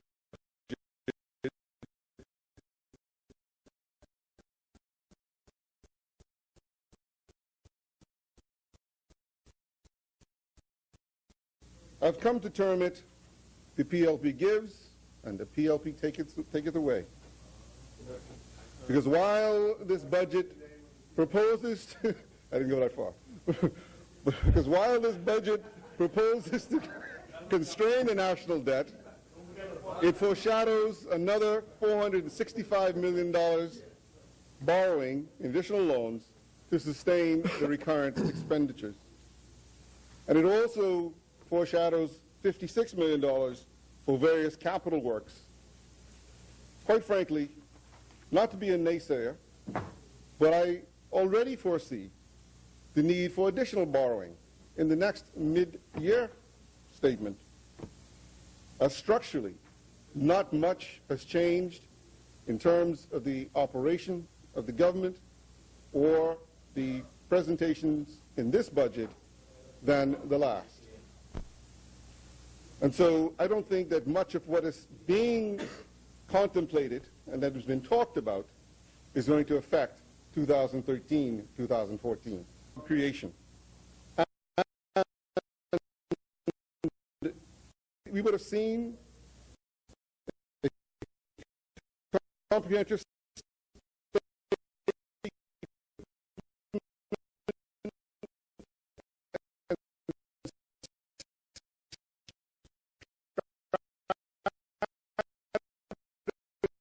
strategy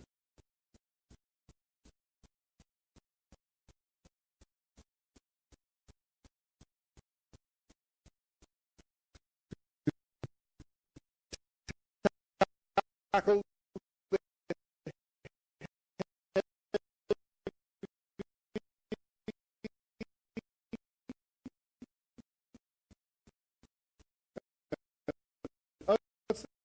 unsustainable subsidies to government corporations, rather than cute statements with immeasurable benchmarks and creative fees. How do you justify increasing all these fees on the private sector and turn around and give these corporations, BEC, Bahamas Air, Water and Sewage, Z&S, subsidies and other concessions to pay them, for them to pay, while leaving the private sector to fend for itself? Clearly unsustainable. It is clear from this budget that the government continues to believe that it should and must be the primary employer in this country. And this is evidenced by the Deputy Prime Minister's failed 10,000 jobs promise. Otherwise, they would have not suggested these significant fee increases proposed in this budget. What outdated thinking! And all of you next generation leaders should hang your heads. Truth is, some of you don't know any better. But some of you, I am, but some of you do, and you must rise to impress upon your colleagues that we must begin to transfer this economy to the private sector and those who are better able to manage and grow it. Having a goal of a surplus budget in 3 or 4 years is a wonderful goal, but achieving it in the realities of our situation is a whole other thing in practical terms. That's a good goal. It was interesting to note that in his budget communication, the Minister of Finance indicated that the economy had clearly turned the corner. Yet, we see in this budget a number of decreased revenue projections. For example, the government projects a 4% reduction in Customs Department revenue and a 24% decrease in excise tax revenue, even after the implementation of the new tobacco stamping regime, which is to come into effect July 1. While the F&M told this government in its last year's projections on excise stamps was overly optimistic in this particular regard, clearly this is a sign that the recovery is weak and tenuous at best. The budget projects a 5% decrease in real property tax revenue, despite the so-called successful amnesty program that was supposed to see additional properties added to the roll and incentivize old and new property owners to register and pay their property taxes. I listened to the Minister of State somewhat gleefully state how successful this amnesty program was in securing some $9 million in additional property tax revenue collection. These amnesty programs are not new and have had similar successes in the past. But I found his commentary on this program interesting, Mr. Speaker, not because of what he said, that was revenue already due and accounted for, but from what he didn't say, and that was the amount of revenue, tax revenue, that was written off as a result of this program. Real money, all Bahamian people will now have to subsidize through additional borrowings, regardless of whether they own property or not. I am hopeful, Mr. Speaker, that the Minister will eventually advise the Bahamian people what that lost revenue amount adds up to, so that they too can know why their taxes are being raised and or sustained at higher than necessary levels. I'm hopeful, Mr. Speaker, that the Minister will present a list of all public officials that have benefited directly or indirectly from this program. In the spirit of transparency, accountability, and faith in government, I think this is vitally important, Mr. Speaker. There is a 4% decrease in gaming tax and a 5% decrease in tourism tax projections. And I find this one interesting because we've been bragging about the recovery in the tourism sector and the new casino operators at Bimini and the yet-to-be-named new operators identified for Grand Bahama. With such announcements and suggestions of the strength of these proposed operators, I would have expected an increase in casino and visitor taxes. Maybe the minister or the chairman of the gaming board will explain how we will account, how to account for these decreases later, but it seems contradictory to suggest an improvement in the industry, yet a reduction in the government yields from that industry. I wonder if that is part of the new economic theory that St. Anne's talked about in his contribution. A deeper look at the anticipated revenue from the tourism tax shows a 3% increase in air departure tax, which I assume is from the infants, and a 9% decrease in sea departure taxes. Certainly, if the government's priority is to grow the stopover visitor, one would have expected to see the reverse, as we would want to encourage air travel while increasing the yield from the cruise ships, which, as one pundit recently opined, is really a competitor to the destination and the brand Bahamas. And speaking in respect to the Bimini project, I'm told, Mr. Speaker, that there are some issues there with respect to the employment of foreign nationals. And the Minister of Immigration, I'm sure, will be very interested in this. Bimini Bay. I understand that there was 200 Mexican workers on that project to build the casino, and that due to some mistreatment, that those 200 workers went home are now replaced by a similar number of Brazilian workers. Now, I'm sure that the Minister of Immigration isn't aware of that situation, and if he is aware of it, I'm sure that he is working assiduously to see how that could possibly be that after all of the fiascos, for lack of a better word, that we've had with respect to foreign workers coming in to do construction, in a time when this country has an unemployment rate of 14% overall and 18% in Grand Bahama, 30% among youth, that we would allow 200 Brazilian workers to be involved in the construction industry in Bimini. I don't see how that could possibly be. The other point that just come to my attention, and again, it may be true, it may not be true, and the minister can speak to it, is that the much talked about cruise terminal that is to be constructed in Bimini is actually being constructed on, not on Bimini Bay's property, but on the northern, I think it's the northern tip of the North Island, I think that's the way it is.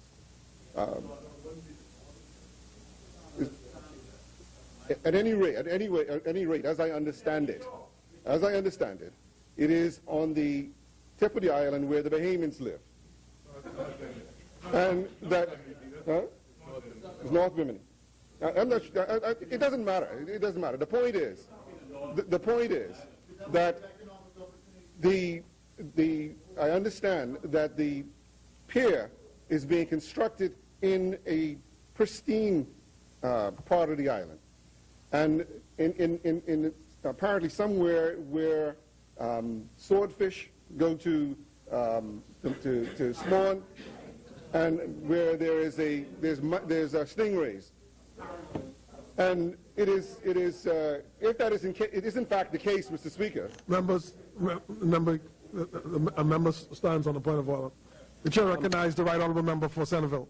Thank you very much, Mr. Speaker. Mr. Speaker, so that the member does not have to be speculative, anecdotal, the position is that the Bimini Bay developers have purchased a cruise ship, I think is being refurbished today in Grand Bahama, in the shipyard, that they have to build a special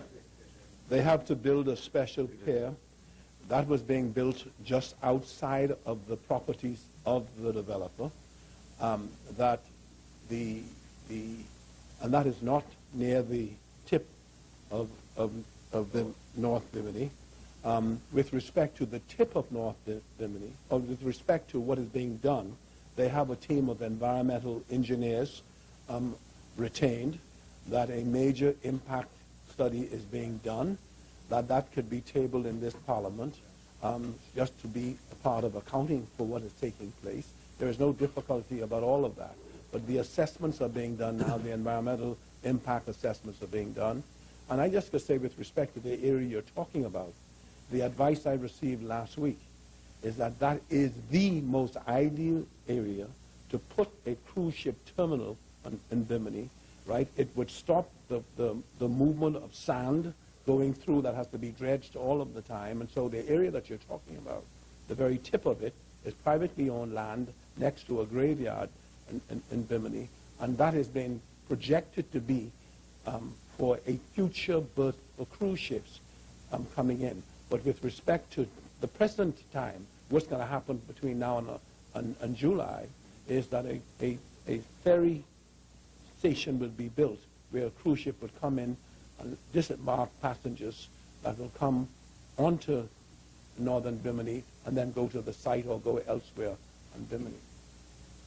Thank you, right honourable member. Member for East Grand Bahama.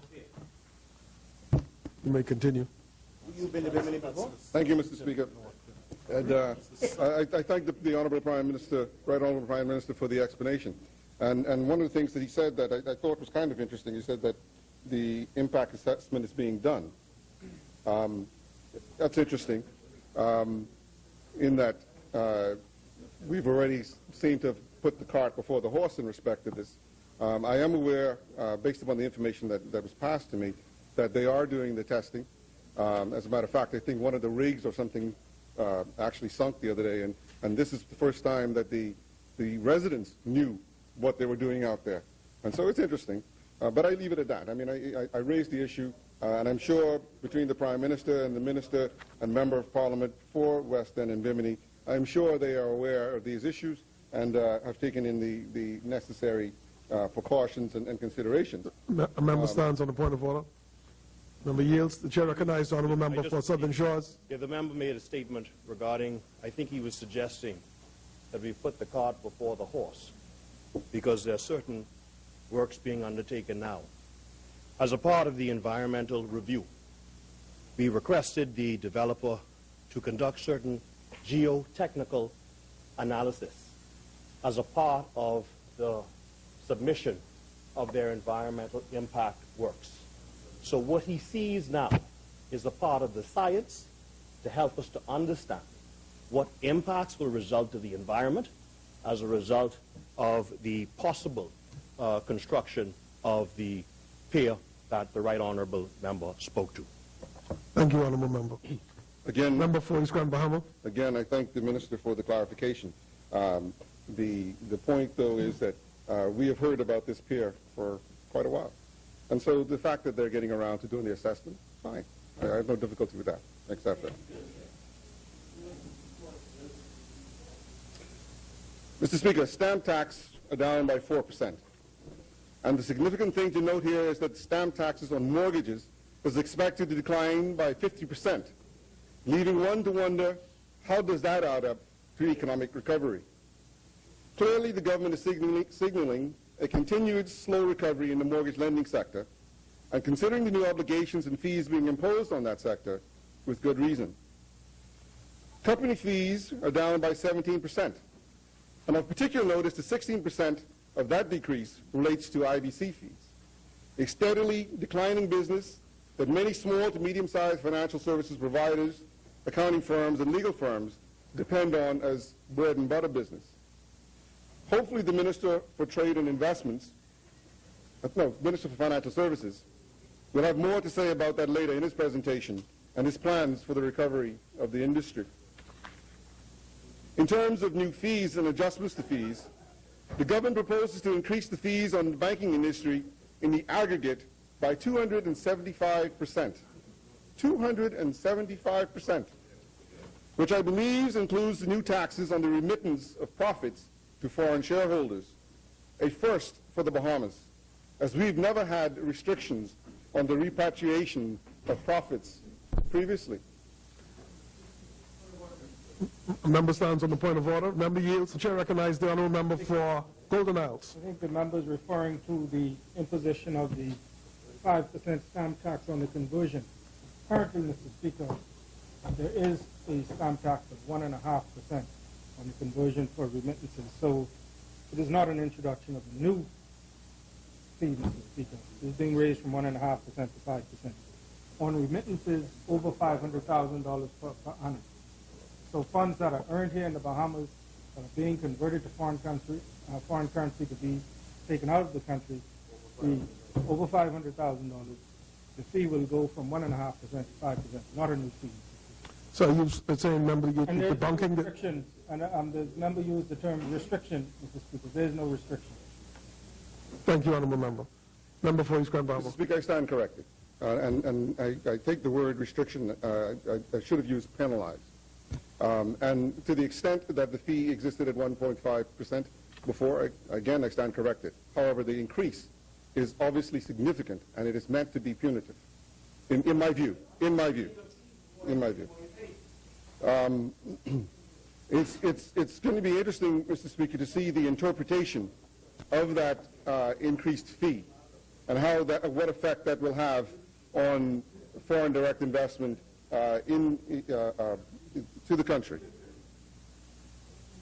One wonders where we're going with this particular increased tax and what this government is trying to do to the banking sector in particular. Surely, the government does not think that the banks will just accept that they're being dictated to and to accept all of this additional cost without some form of increased cost to the consumer. And I draw a reference to the last time the government of the day increased fees to the banking sector, and almost immediately the banks themselves increased their service charges to the consumer. I don't see anything proposed at this stage that is going to monitor and to control the passing on of this increased fee to the unsuspecting consumer. And so certainly I would wish to suggest that there's got to be some kind of regulation or some kind of control to ensure that these fees aren't just passed on, because I don't think that's the intent. Or maybe this fee is another way to penalize those persons previously encouraged to save and to build their own homes, or maybe it's an effort to destroy the productive class that they seem so much to despise so much. We all should know that it's the same productive class and class of entrepreneurs. Member for East Grand Bahama, resume your seat. Member I'll allow you, the chair will certainly intervene, but I'll allow you. Member for Elizabeth, please. On behalf of the government of the Bahamas, the PLP government that sits on this side, I demand that he withdraw that comment. How dare he say we despise any Bahamian in this country when we are here governing for the best interest of all? Member, just asking him to resign, to withdraw through me will be just fine. Please ask him to withdraw. Very well. Sponge. The chair agrees. Member, a bit unparliamentary and a stretch. The chair asks that you withdraw the remark. Mr. Speaker, I will withdraw it because, it doesn't really matter too much. But I will say this to Mr. Speaker.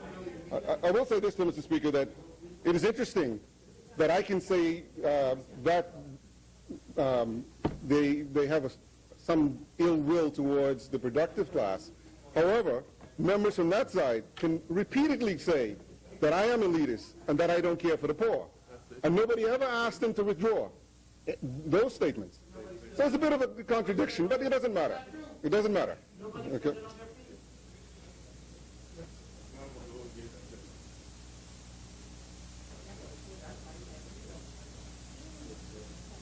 Mr. Speaker, again, we all know that it is the productive class, the class of entrepreneurs and savers, that sustains this economy and allows the government to provide the services it does. To the extent that we cause an increase in this financial cost or make credit availability more difficult, we cut off our noses to spite our faces. Recently, I read in one of the dailies comments attributed to a frequent pundit on all things business or economic related, congratulating the government on its courage and boldness in raising the fees on these evil banks, especially the foreign ones. No quarrels from me on creating incentives for financial institutions to invest more of their profits here in the Bahamas. In fact, I disagreed with the then government of the day that allowed First Caribbean to purchase Barclays and move its headquarters to Barbados, instead of amending our laws then to facilitate their stay in this jurisdiction, creating more jobs and bringing services closer to the market that provides the majority of its profits. But I wonder how those pundits feel about the aggregate 30% increase in business license fees and the 100% increase in customs processing and environmental levy fees. No doubt, these costs will have to be passed on to the consumers, rich and poor, and will obviously result in an increase in the cost of living and effective tax rates for ordinary Bahamian families. This from a government who says it wants to protect the poor. Reminds us of the joke, don't worry, we're from the government, we're here to help.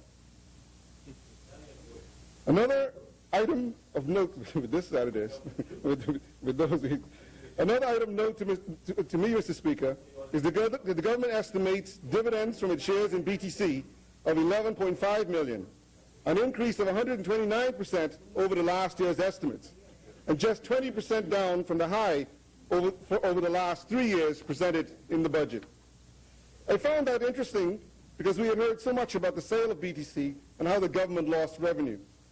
This projection, I believe, Mr. Speaker, is beginning to demonstrate to the Bahamian people the vision in privatizing BTC, as this revenue is free of the previous cost and risk associated with operation and management of BTC in an increasing competitive and trade liberalization world, and also points to the potential additional revenue that may result when new cellular competition is introduced to the market.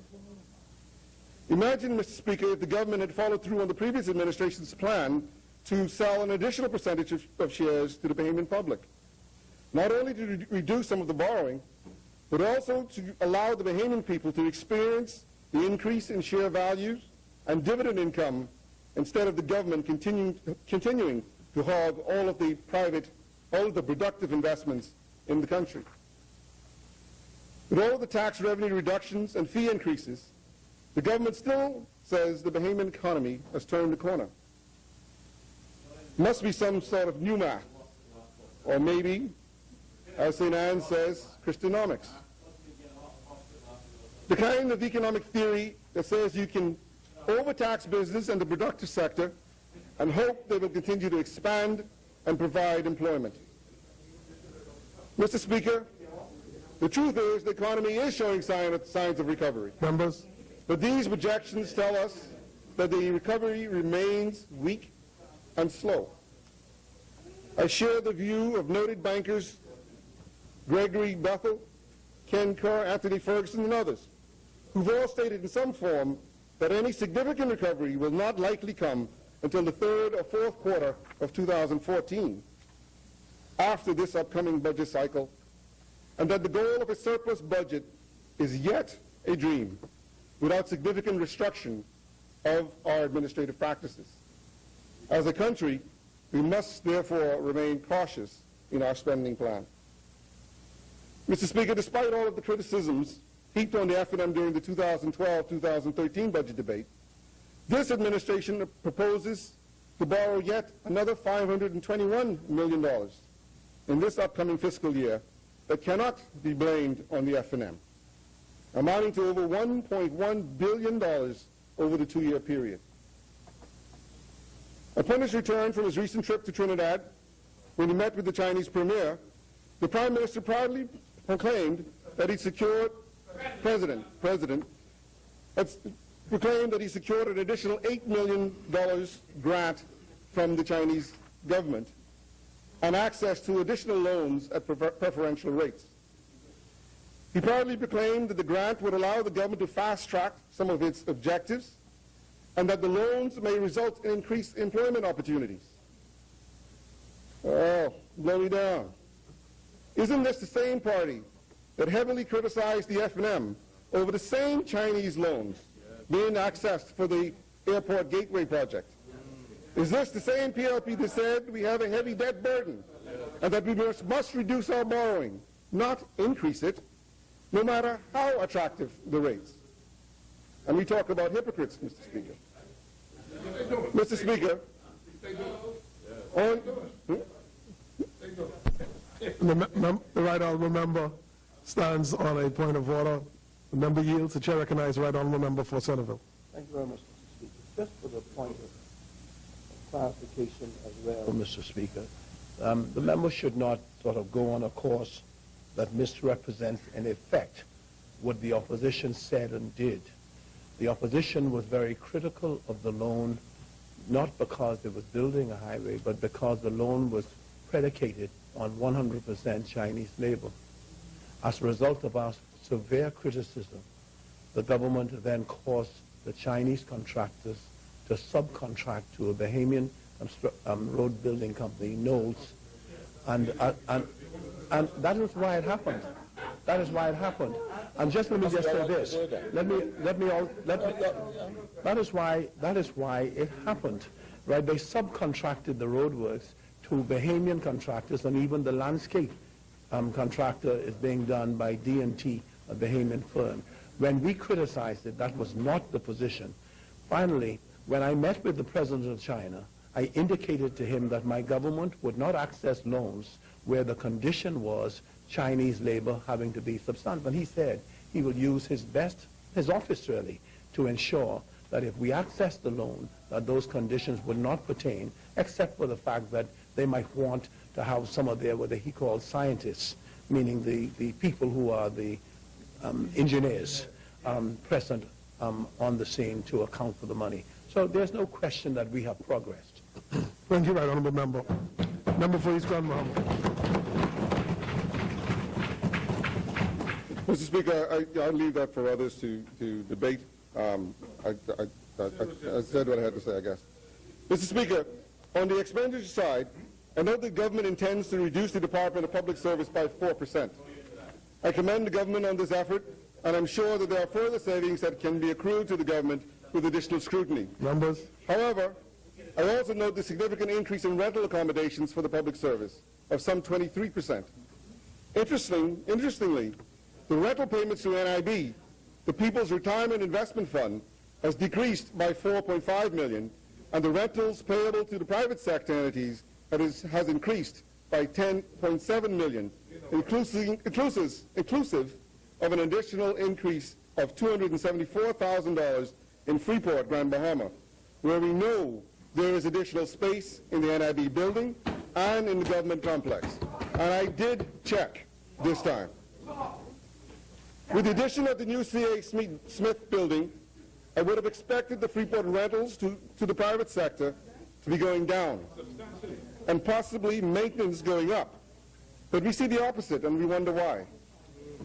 Maybe the minister will tell us who are the new landlords in the government, for the government in Grand Bahama. The monthly lease costs, the companies doing the renovations to the various buildings, and whether these renovations were put out to bid. I also note that the insurance premiums on law enforcement and nurses have decreased by 16%. Again, an anomaly when we consider the proposed increase in national security personnel and the addition of the polyclinics and the critical care wing at the Princess Margaret Hospital. How were these figures estimated? Or was there an overestimation in the previous year? And if the latter is the case, where were those funds reallocated? In passing, Mr. Speaker, I note that the 8% increase in the emoluments for the prison, and observe only that it is a sad state of affairs in this country that we must get a grip on.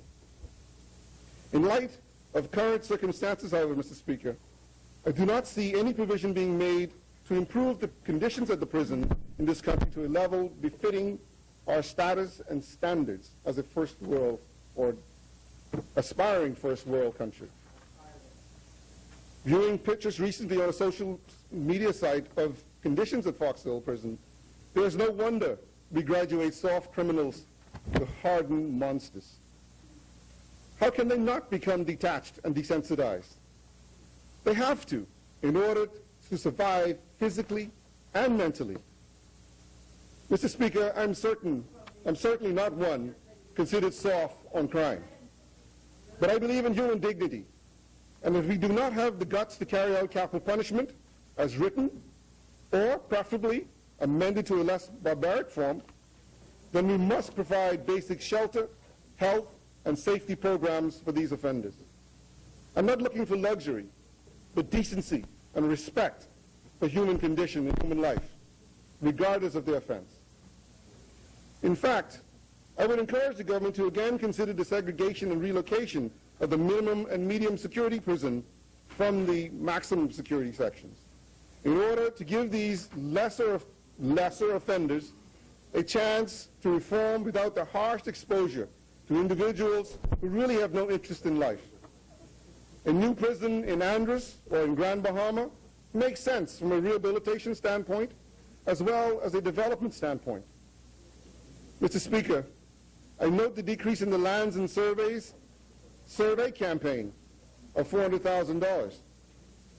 Mr. Speaker, this is important to me as it speaks to the services required to ensure that my constituents receive timely Crown grants for residential housing, as well as agriculture and commercial opportunities. I am hopeful, Mr. Speaker, that these cuts will not result in a further reduction in the already slow process. We note that the government is reducing the budget of the Auditor General by 12%, in a time when a new Financial Administration and Audit Act is to come into force, and more technical skills and staffing will be required, presumably. Additionally, a properly staffed and functioning audit department is essential to the detection and prevention of internal and external fraud, corruption, and waste. Mr. Speaker, I would beg the government to reconsider this head for a 10% increase so that it has the funding and resources to adequately fulfill its statutory mandate to the Bahamian people. When the Public Accounts Committee reports, I'm sure there will be some additional recommendations in this regard, and in order to effect the recommendations that will be made, additional funding may be necessary. At Treasury, I note the Minister has indicated that all NIB contributions will now be accounted for by the Treasury Department. I can only ask how then we ensure accountability and reconciliation of the head count to contributions and matched with the appropriate cost center. I foresee danger, but I'm sure the Minister knows what he's doing. At Customs, I note the decrease in the Principal Revenue Agency's budget by 9% overall. And I wonder if the overtime system is in place yet. And where exactly is Mr. Smith and his crew, who were so militant and defiant over the shift system implemented by the F&M? I understand Mr. Smith is straight. He got an board appointment. But I wonder what happened to the rest. Mr. Speaker, when it comes to education, my colleague has already noted the inconsistency in the stated policy and the numbers as regards College of the Bahamas. And I would only add that there is no expansion of capital development for the Grand Bahama campus in particular. And that's a shame, Mr. Speaker, because I believe you have a tremendous opportunity in Grand Bahama to provide quality tertiary education. But I also note the decrease in the BTVI budget of 18%. Surely this cannot be, and there is another allocation somewhere else in this budget. Frequently, we see strong statements, some would say intimidating statements, in the press by the Minister responsible for immigration, pressing upon industry, especially industries in Freeport, to get with the program, as work permits will become increasingly difficult to obtain. Yet the one program that we have that might be able to justify this policy is receiving a budgetary cut. That can't be right. BTVI. Mr. Speaker, if we're serious about immigration reform and increased participation in the industrial sector by Bahamians at the technical level, we must demonstrate that we are serious about training and providing a qualified pool of talent from which industry has to choose. It's no good harassing, my words, the sector if you do not have the skills available in the quantities required so that the sector is not stuck with few options. And the National Training Agency that has been talked about seems to be another one of these initiatives that has no home. It would seem that the best place, if we were going to implement some kind of training academy or agency, the best place for it would be in BTVI. It's a program that's already existing. It's an administration that already exists. Why would we want to create another one? I don't know.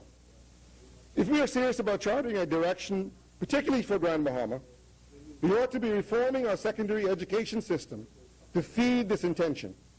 For instance, if we determine that Grand Bahamas to be a maritime and logistics center, firstly, the Bahamas Maritime Authority should be relocated to Grand Bahama.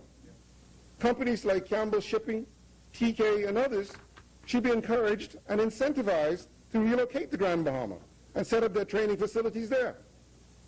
In the secondary schools, the course of study may be dramatically different than that which is offered in Nassau or elsewhere in the Family Islands, because we have a vision and a goal as a maritime and logistics center.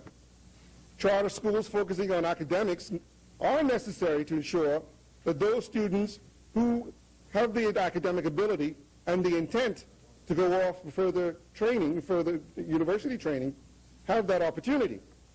But the focus of the majority of the schools ought to be on those academic skills necessary for the industries that we hope to encourage, with specific certificate programs to enable our graduates to be prepared for apprenticeship opportunities at a higher level than just general workers. That's vision and progress and partnership. And by the way, Mr. Speaker, I noted that the tourism director in the newspaper, one of the newspapers, and I brought it, indicates that the Ministry of Tourism is in discussions to create an Italian village, Italian villages. It says the first top official reveals discussions with vertically integrated European companies over themed developments in the Family Islands.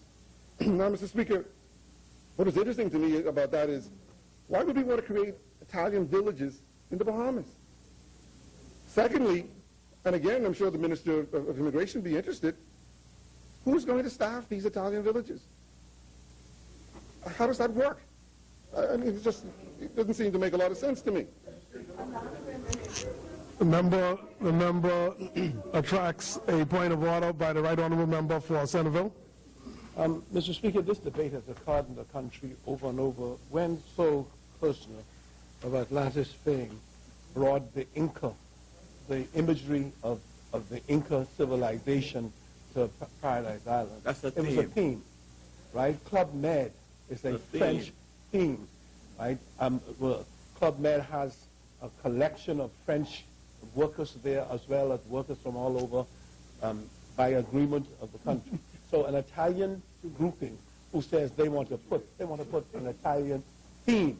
And the question, Mr. Speaker, is whether in today's Bahamas we want to change course and being able to give people the diversity of the product that is so necessary to sustaining it. No one wants to put an Italian village, deposit an Italian village where you only speak Italian, when you do this, you do that. That's never the question. It's just a question of being influenced. All of the drawings I have seen with respect to development on South Ocean was a famous Italian architect giving an Italian Riviera theme. People do that, and you know, I remember we questioned Atlantis severely, but Atlantis demonstrated that you could make money in the Bahamas out of the resort industry by that theme. Thank you, right honourable member. I thank the Prime Minister There's another point of order, member. If you deal, member, the chair recognizes honourable member from Marathon. I didn't want to interrupt, but since the right honourable member for Centerville and Farm Road, I wanted to clarify this issue with the reduction in BTVI. if the member would look closely, Mr. Speaker, he would notice that the first thing is that at the end of Block 99, it says items not repeated in the BTVI budget of some $2.185 million. Those items that are not repeated, Mr. Speaker, that means that those are items that we have discussed earlier have been transferred to other ministries. National insurance is out. Rent has gone to the public service. You will see through here electricity has been reduced. You will also see an increase of $1.5 million in contractual workers, which sets the stage for the employment of more persons at BTVI, particularly in the way of lecturers. So in effect, when you look at it, there's actually been a substantial increase in the budget for BTVI when you pull out all of the items not repeated. This is under head 36, if you want to look at it more closely. So the honorable member knows better that, yes, from a budget standpoint, there's a reduction. But at the end of the day, it's not a reduction in the actual spending on BTVI. As a matter of fact, there's actually a substantive increase at the end of the day. Thank you, honorable member. Thank you. Member for East Grand Bahama. Mr. Speaker, I thank the honorable minister for his explanation. However, I can only go by what is presented before me. And this is something that maybe the government may want to consider, the Ministry of Finance may want to consider, is to provide some commentary in respect to these numbers so that we may know what they are. But the fact of the matter is, when you look at the budget allocation for BTVI, there is a reduction. And it's as simple as that. If he has an explanation for that, when he gets to speak, he can explain that. But at this particular point, I don't see, what his point of order could be at this point. Member for East Grand Bahama, that is not your call. Mr. Speaker, the chair recognizes the honorable member for Bahama. At the end of the day, the member opposite made a statement that there was a reduction in the budget or spending at BTVI. Now, during my contribution, I will outline specifically what items were not repeated, and on the head-to-head, we can go there.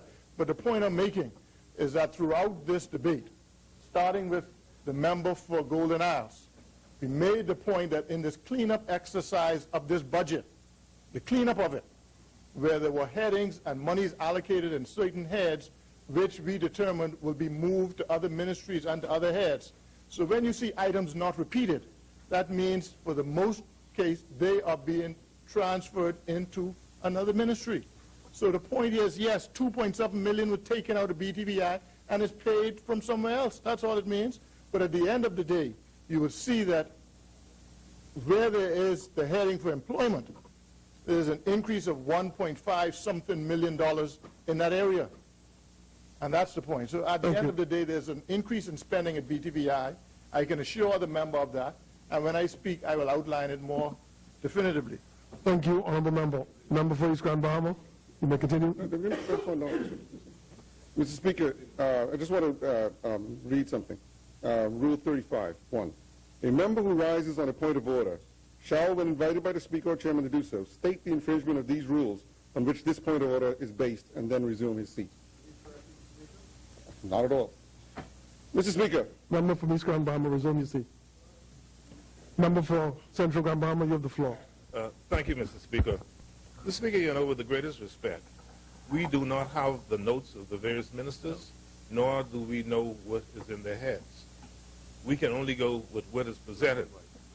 The consideration might be given, I don't know, might be given to changing the format of the debate so that ministers are able to present what their ministries are doing so that we can reform accordingly. Yeah, but there's only one thing constant in life, and that's change. But we do not know what is in a minister's notes. We do not know what is in his head. We can only deal with what is in this book. And so, you need not be offended that we have brought something to the attention of this House that we need answers for. Thank you, honorable member. Right honorable member for Centerville. The member who just spoke is a very senior member of the House. When the member for Finance was speaking, when the member for North Eleuthera was speaking, the same issues arose. Explanation was given by the member for Golden Isles and Minister of State for Finance.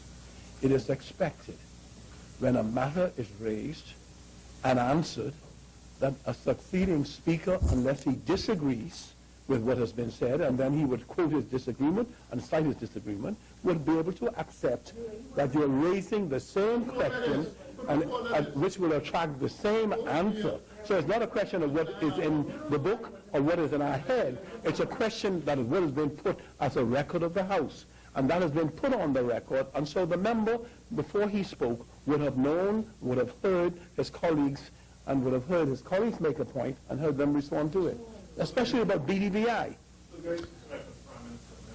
Member for Central Grand Bahamas. The was not present when the clarifications were made. The member for East Grand Bahama was not present when the explanations were made. Well, you're not here all the time. Thank you, Honorable Member. We all are aware of other matters. Thank you, Honorable Member. Members. Thank you. I think it's been aired quite adequately. Member for East Grand Bahama, you may continue. Thank you, Mr. Speaker. And I believe I have the right to ask the question. You do have the right to ask the question, Member.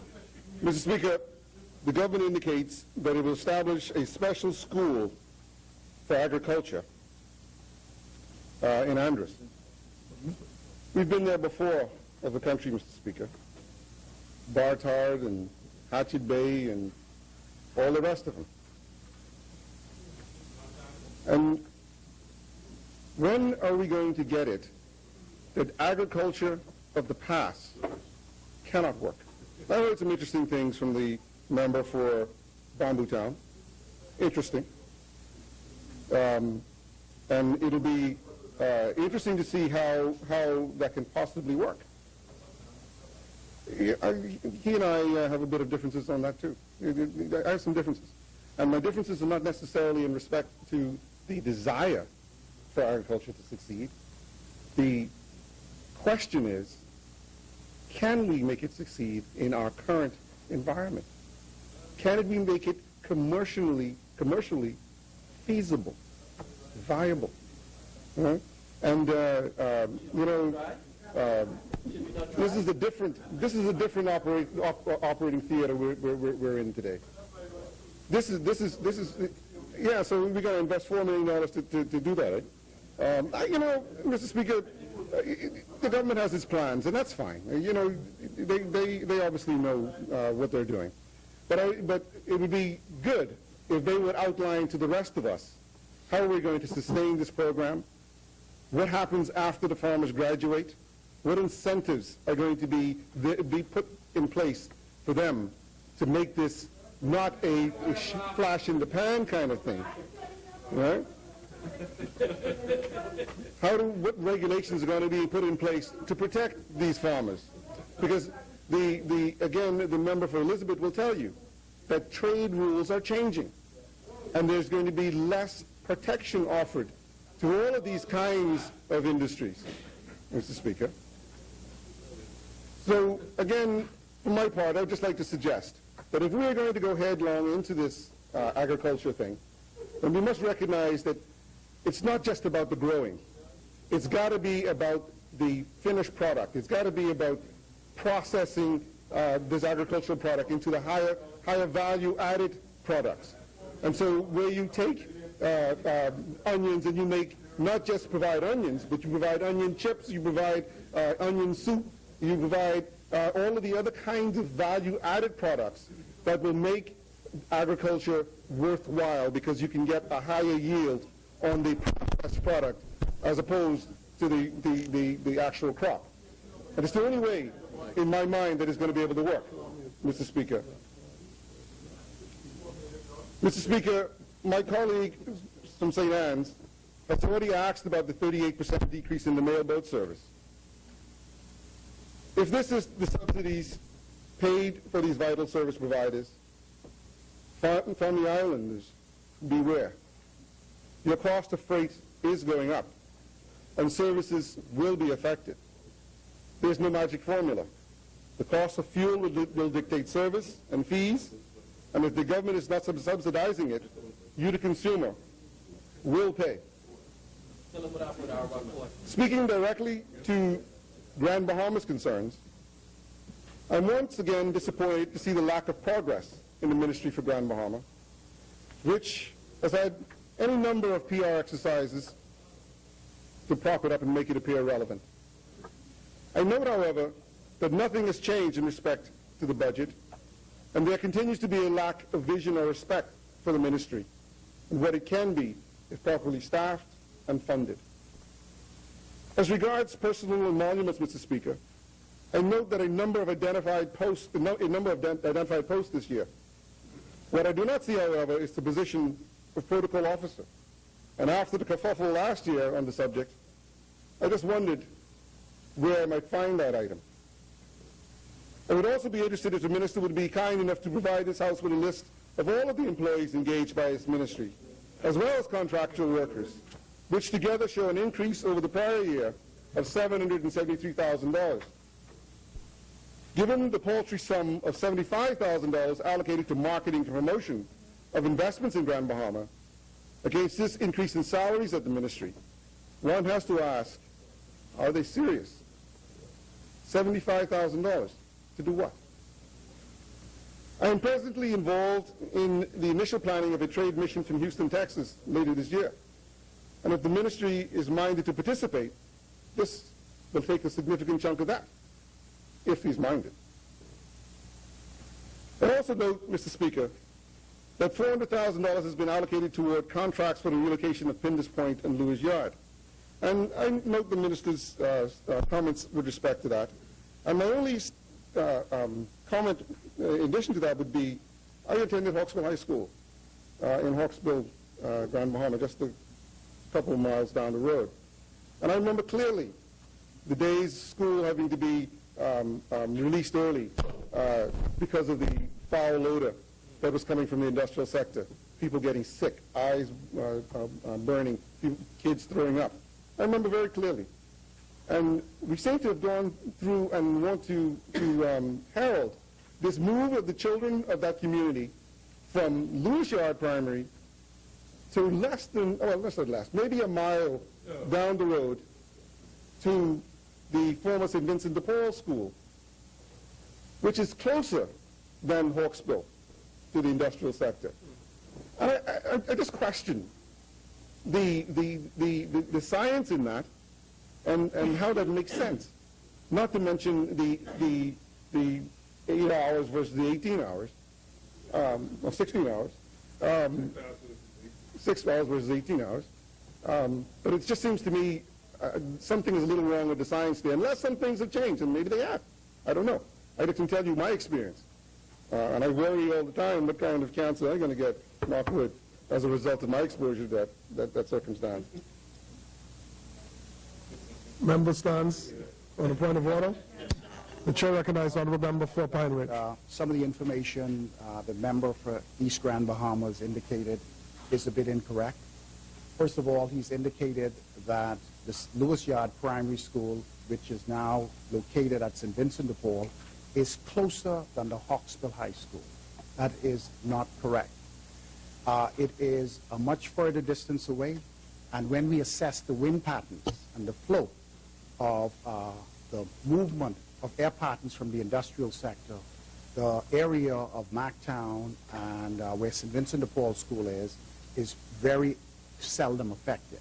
The direct impact from pollutants are more towards Lewis Yard and Pindus Point.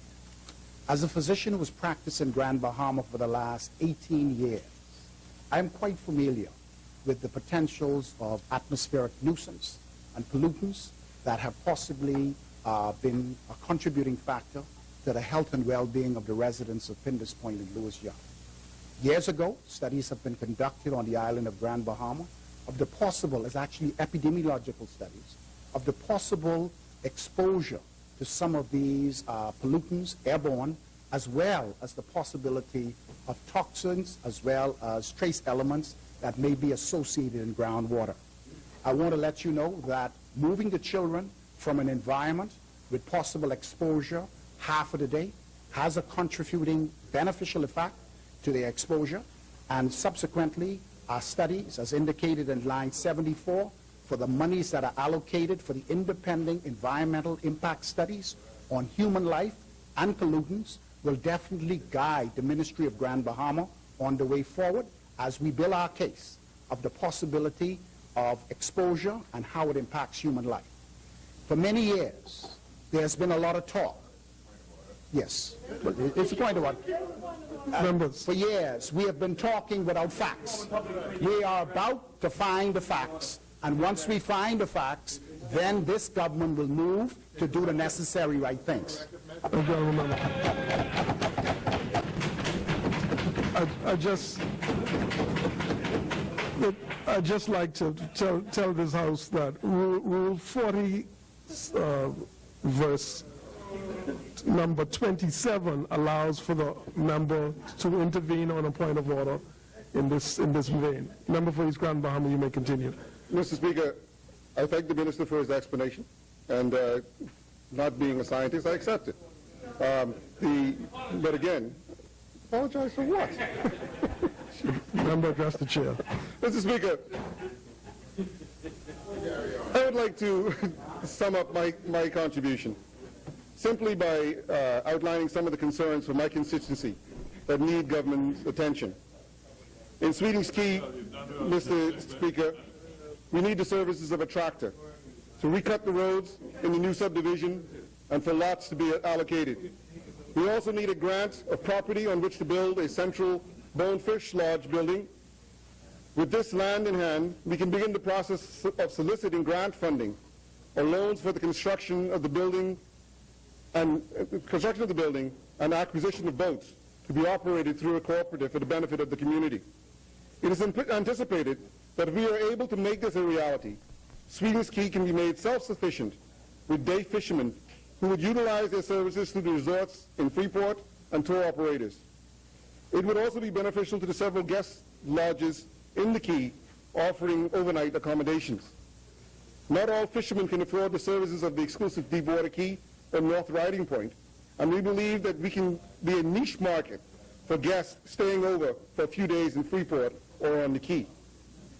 Hopefully the government will get on with the recapitalization of the Development Bank or another venture capital agency so that we can make this a reality. In Waterkey, despite promises, the dock at Waterkey remains out of service as a result of Hurricane Sandy's damage, and the residents have a difficult time getting supplies on and off the island, as well as persons. And so I'm hopeful that we can get some of these repairs done in this upcoming budget period, because, again, it is providing some inconvenience to the residents of that island. And I trust that the Minister will follow through with his promise, or commitment to those residents on that Key to see this work done. McLeanstown, the dock remains unopened, and it's unfortunate because that building has been there for quite some time now for a stated purpose, and we continue to not have access fully to it. And so, again, I'm hopeful that we'll be able to get that sorted out in short order. The allocation of our constituency allowance, with the allocation of our constituency allowance, we've begun the project to construct a proper boat ramp in McLeanstown to replace the rough one that was there and often caused damage to the boats of the fishermen.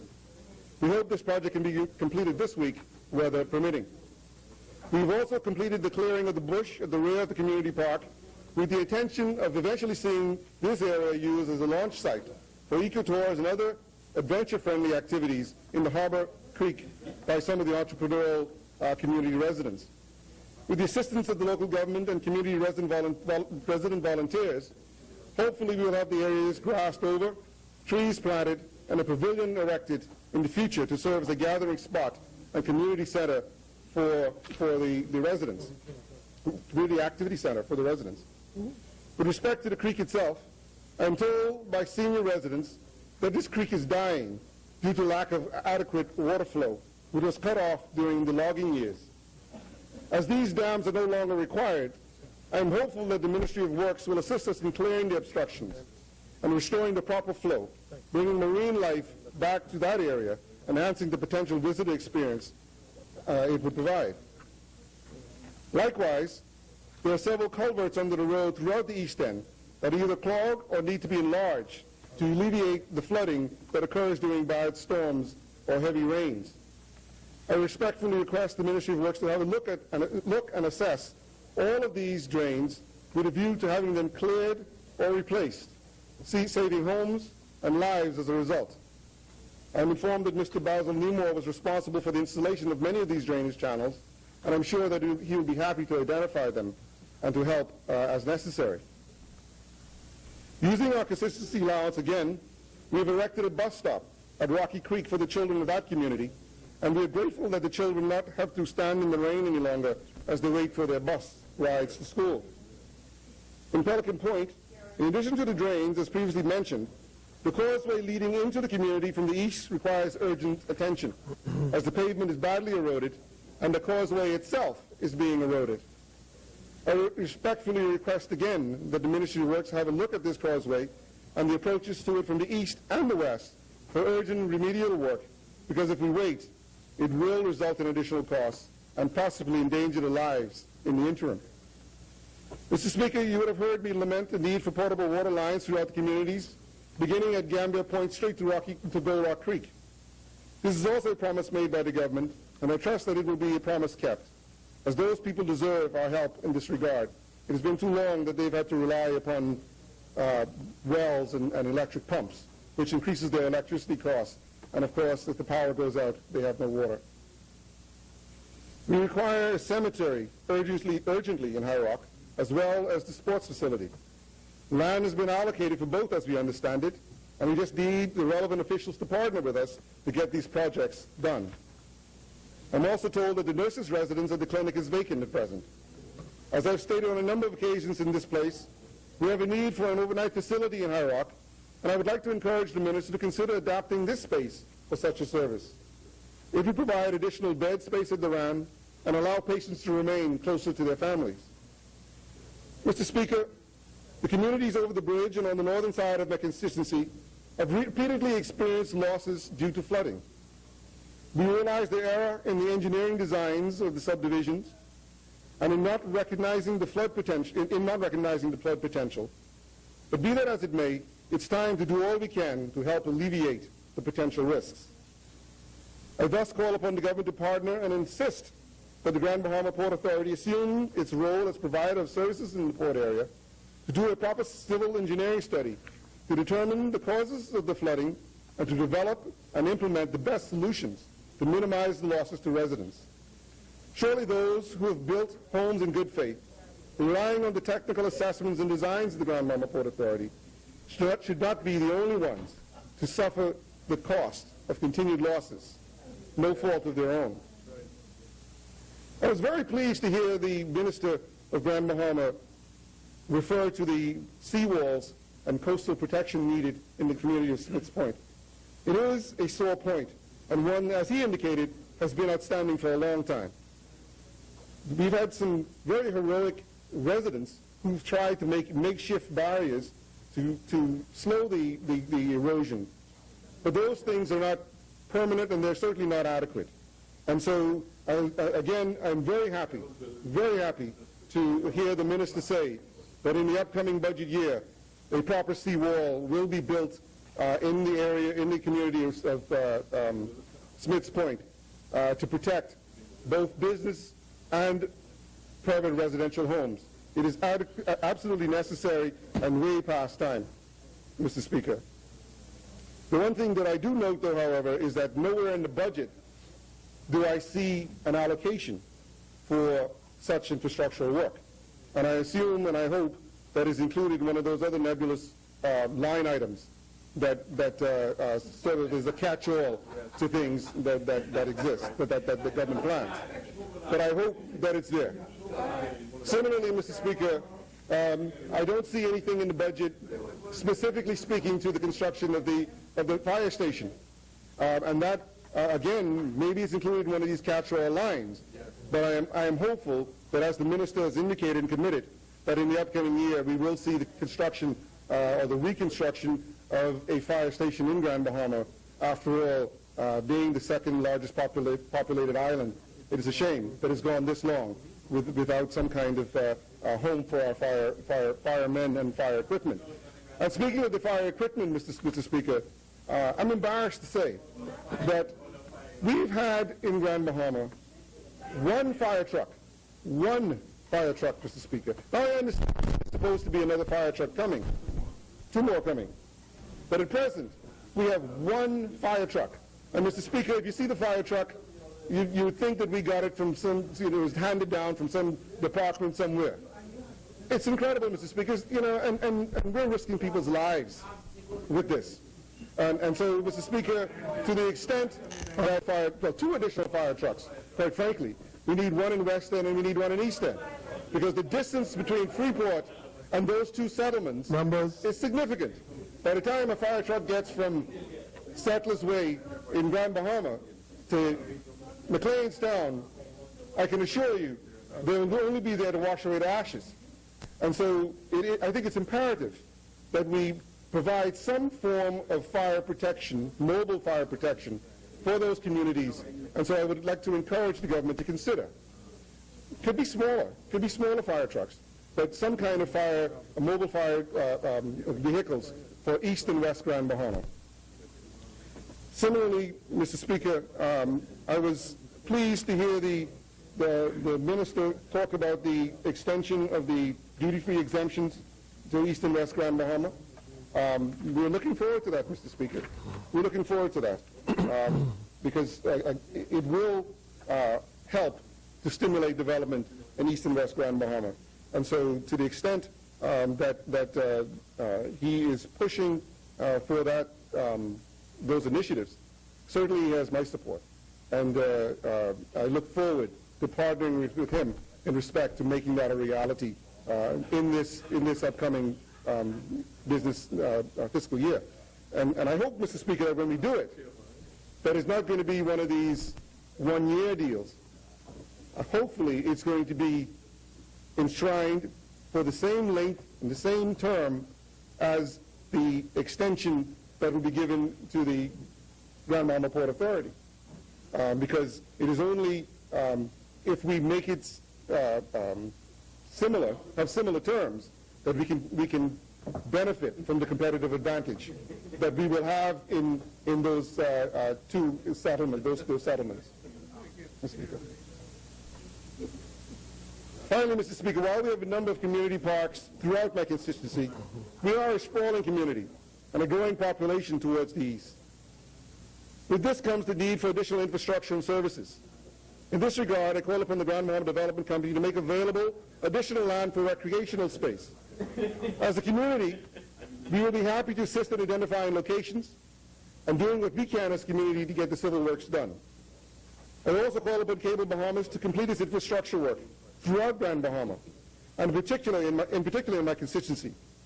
Those who want the service and can afford it should be able to do so, as mandated in the monopoly license. It's been long enough, and Cable Bahamas has recouped enough investment several times over now, so please let's get on and let the people win for once. Mr. Speaker, once again, we are left to ponder whether this government has yet grasped the realities of our situation, and if it has any substantive plans to manage our way out of the necessary recession of the last 5 years. With the increased taxes on business and the harsh rhetoric towards industry, especially in Grand Bahama, and towards the financial service industries, one wonders the effect on foreign direct investment and domestic investment. Members, the increase in business license fees, Mr. Speaker, for many of the businesses here in the Bahamas is going to be significant. It is going to have a tremendous detrimental effect, and I foresee layoffs. I foresee some businesses that the government seems to think are very profitable are going to probably not make it. They're probably not going to make it, Mr. Speaker, with this additional tax, because it's going to be that significant. It is not just hotels that have high turnover. It's not just banks that have high turnover. There are other businesses that have high turnover and very low margins. And this additional cost of these business license fees as very, very likely and have the potential to push some of these businesses over the edge.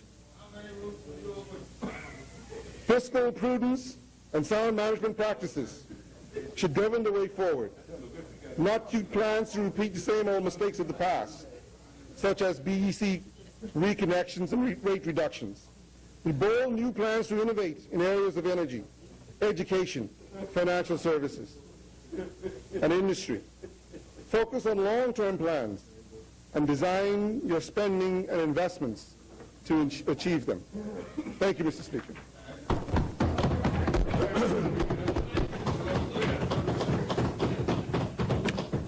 Thank you, Honourable Member. I invite the member to look at Rule 35, subsection 2 and 3, and Rule 30, subsection 27. I think they will be instructive and helpful in going forward. As many. The Chair recognizes the Honourable Member for the Exumas and the Ragged Islands. The member yields. The Chair recognizes the Honourable Member for Bain and Grandstown. Mr. Speaker, I think this would be an appropriate time for us to suspend the House until 3 p.m. tomorrow, Tuesday, the 11th of June, 3 p.m. in the afternoon. Thank you, Honourable Member. It has been moved and seconded that the business of this House do suspend until 3 p.m. tomorrow afternoon, June 11th, in the year of our Lord, at 3 p.m. As many are in favor will remain seated, and those opposed will stand. The business of this House suspends until 3 p.m. tomorrow afternoon. All right.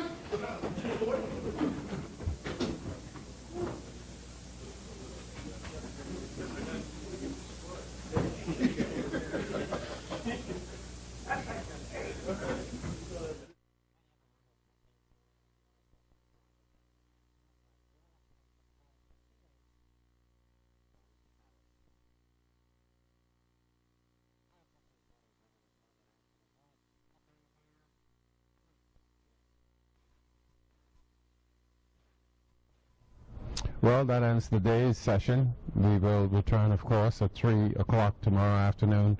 It's Cabinet Day on Tuesday, and so members will return at 3. Some notes from today's session, this afternoon's session. Picewell Forbes, the member for Mangrove Key in South Andrews, talking about the fact that he's been without a doctor down there for more than 2.5 years. He was commenting on the fact that the member for Central and South Eleuthera was talking about a hospital, and he said, listen, I'd just be happy to have a doctor for my people down there in South Andrews. Edison Key, the member for South Abaco, talking about the fact that we have enough arable land in the Bahamas to feed the nation and the visitors as well.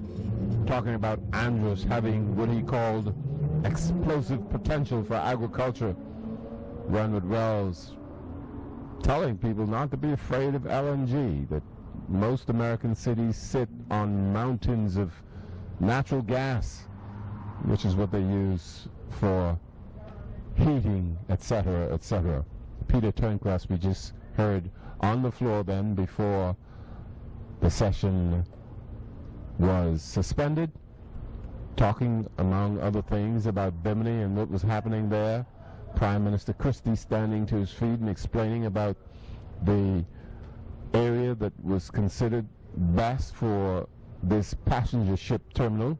Of course, a special cruise ship dedicated to Bimini has been purchased and should be available next month in Bimini in July, and the fact that there are environmental engineers who have been engaged to do the appropriate studies, etc., etc. Peter Turnquist also talking about the fact that it would be helpful if there's another fire truck purchased for Grand Bahama. Exuma, a member for Exuma, Anthony Moss. He will be the first speaker tomorrow when his return at 3 o'clock in the afternoon. Again, I'm Anthony Newbo here at the House of Assembly, Budget Debate 2013-2014. We'll be back with you tomorrow afternoon at 3 p.m. Good night.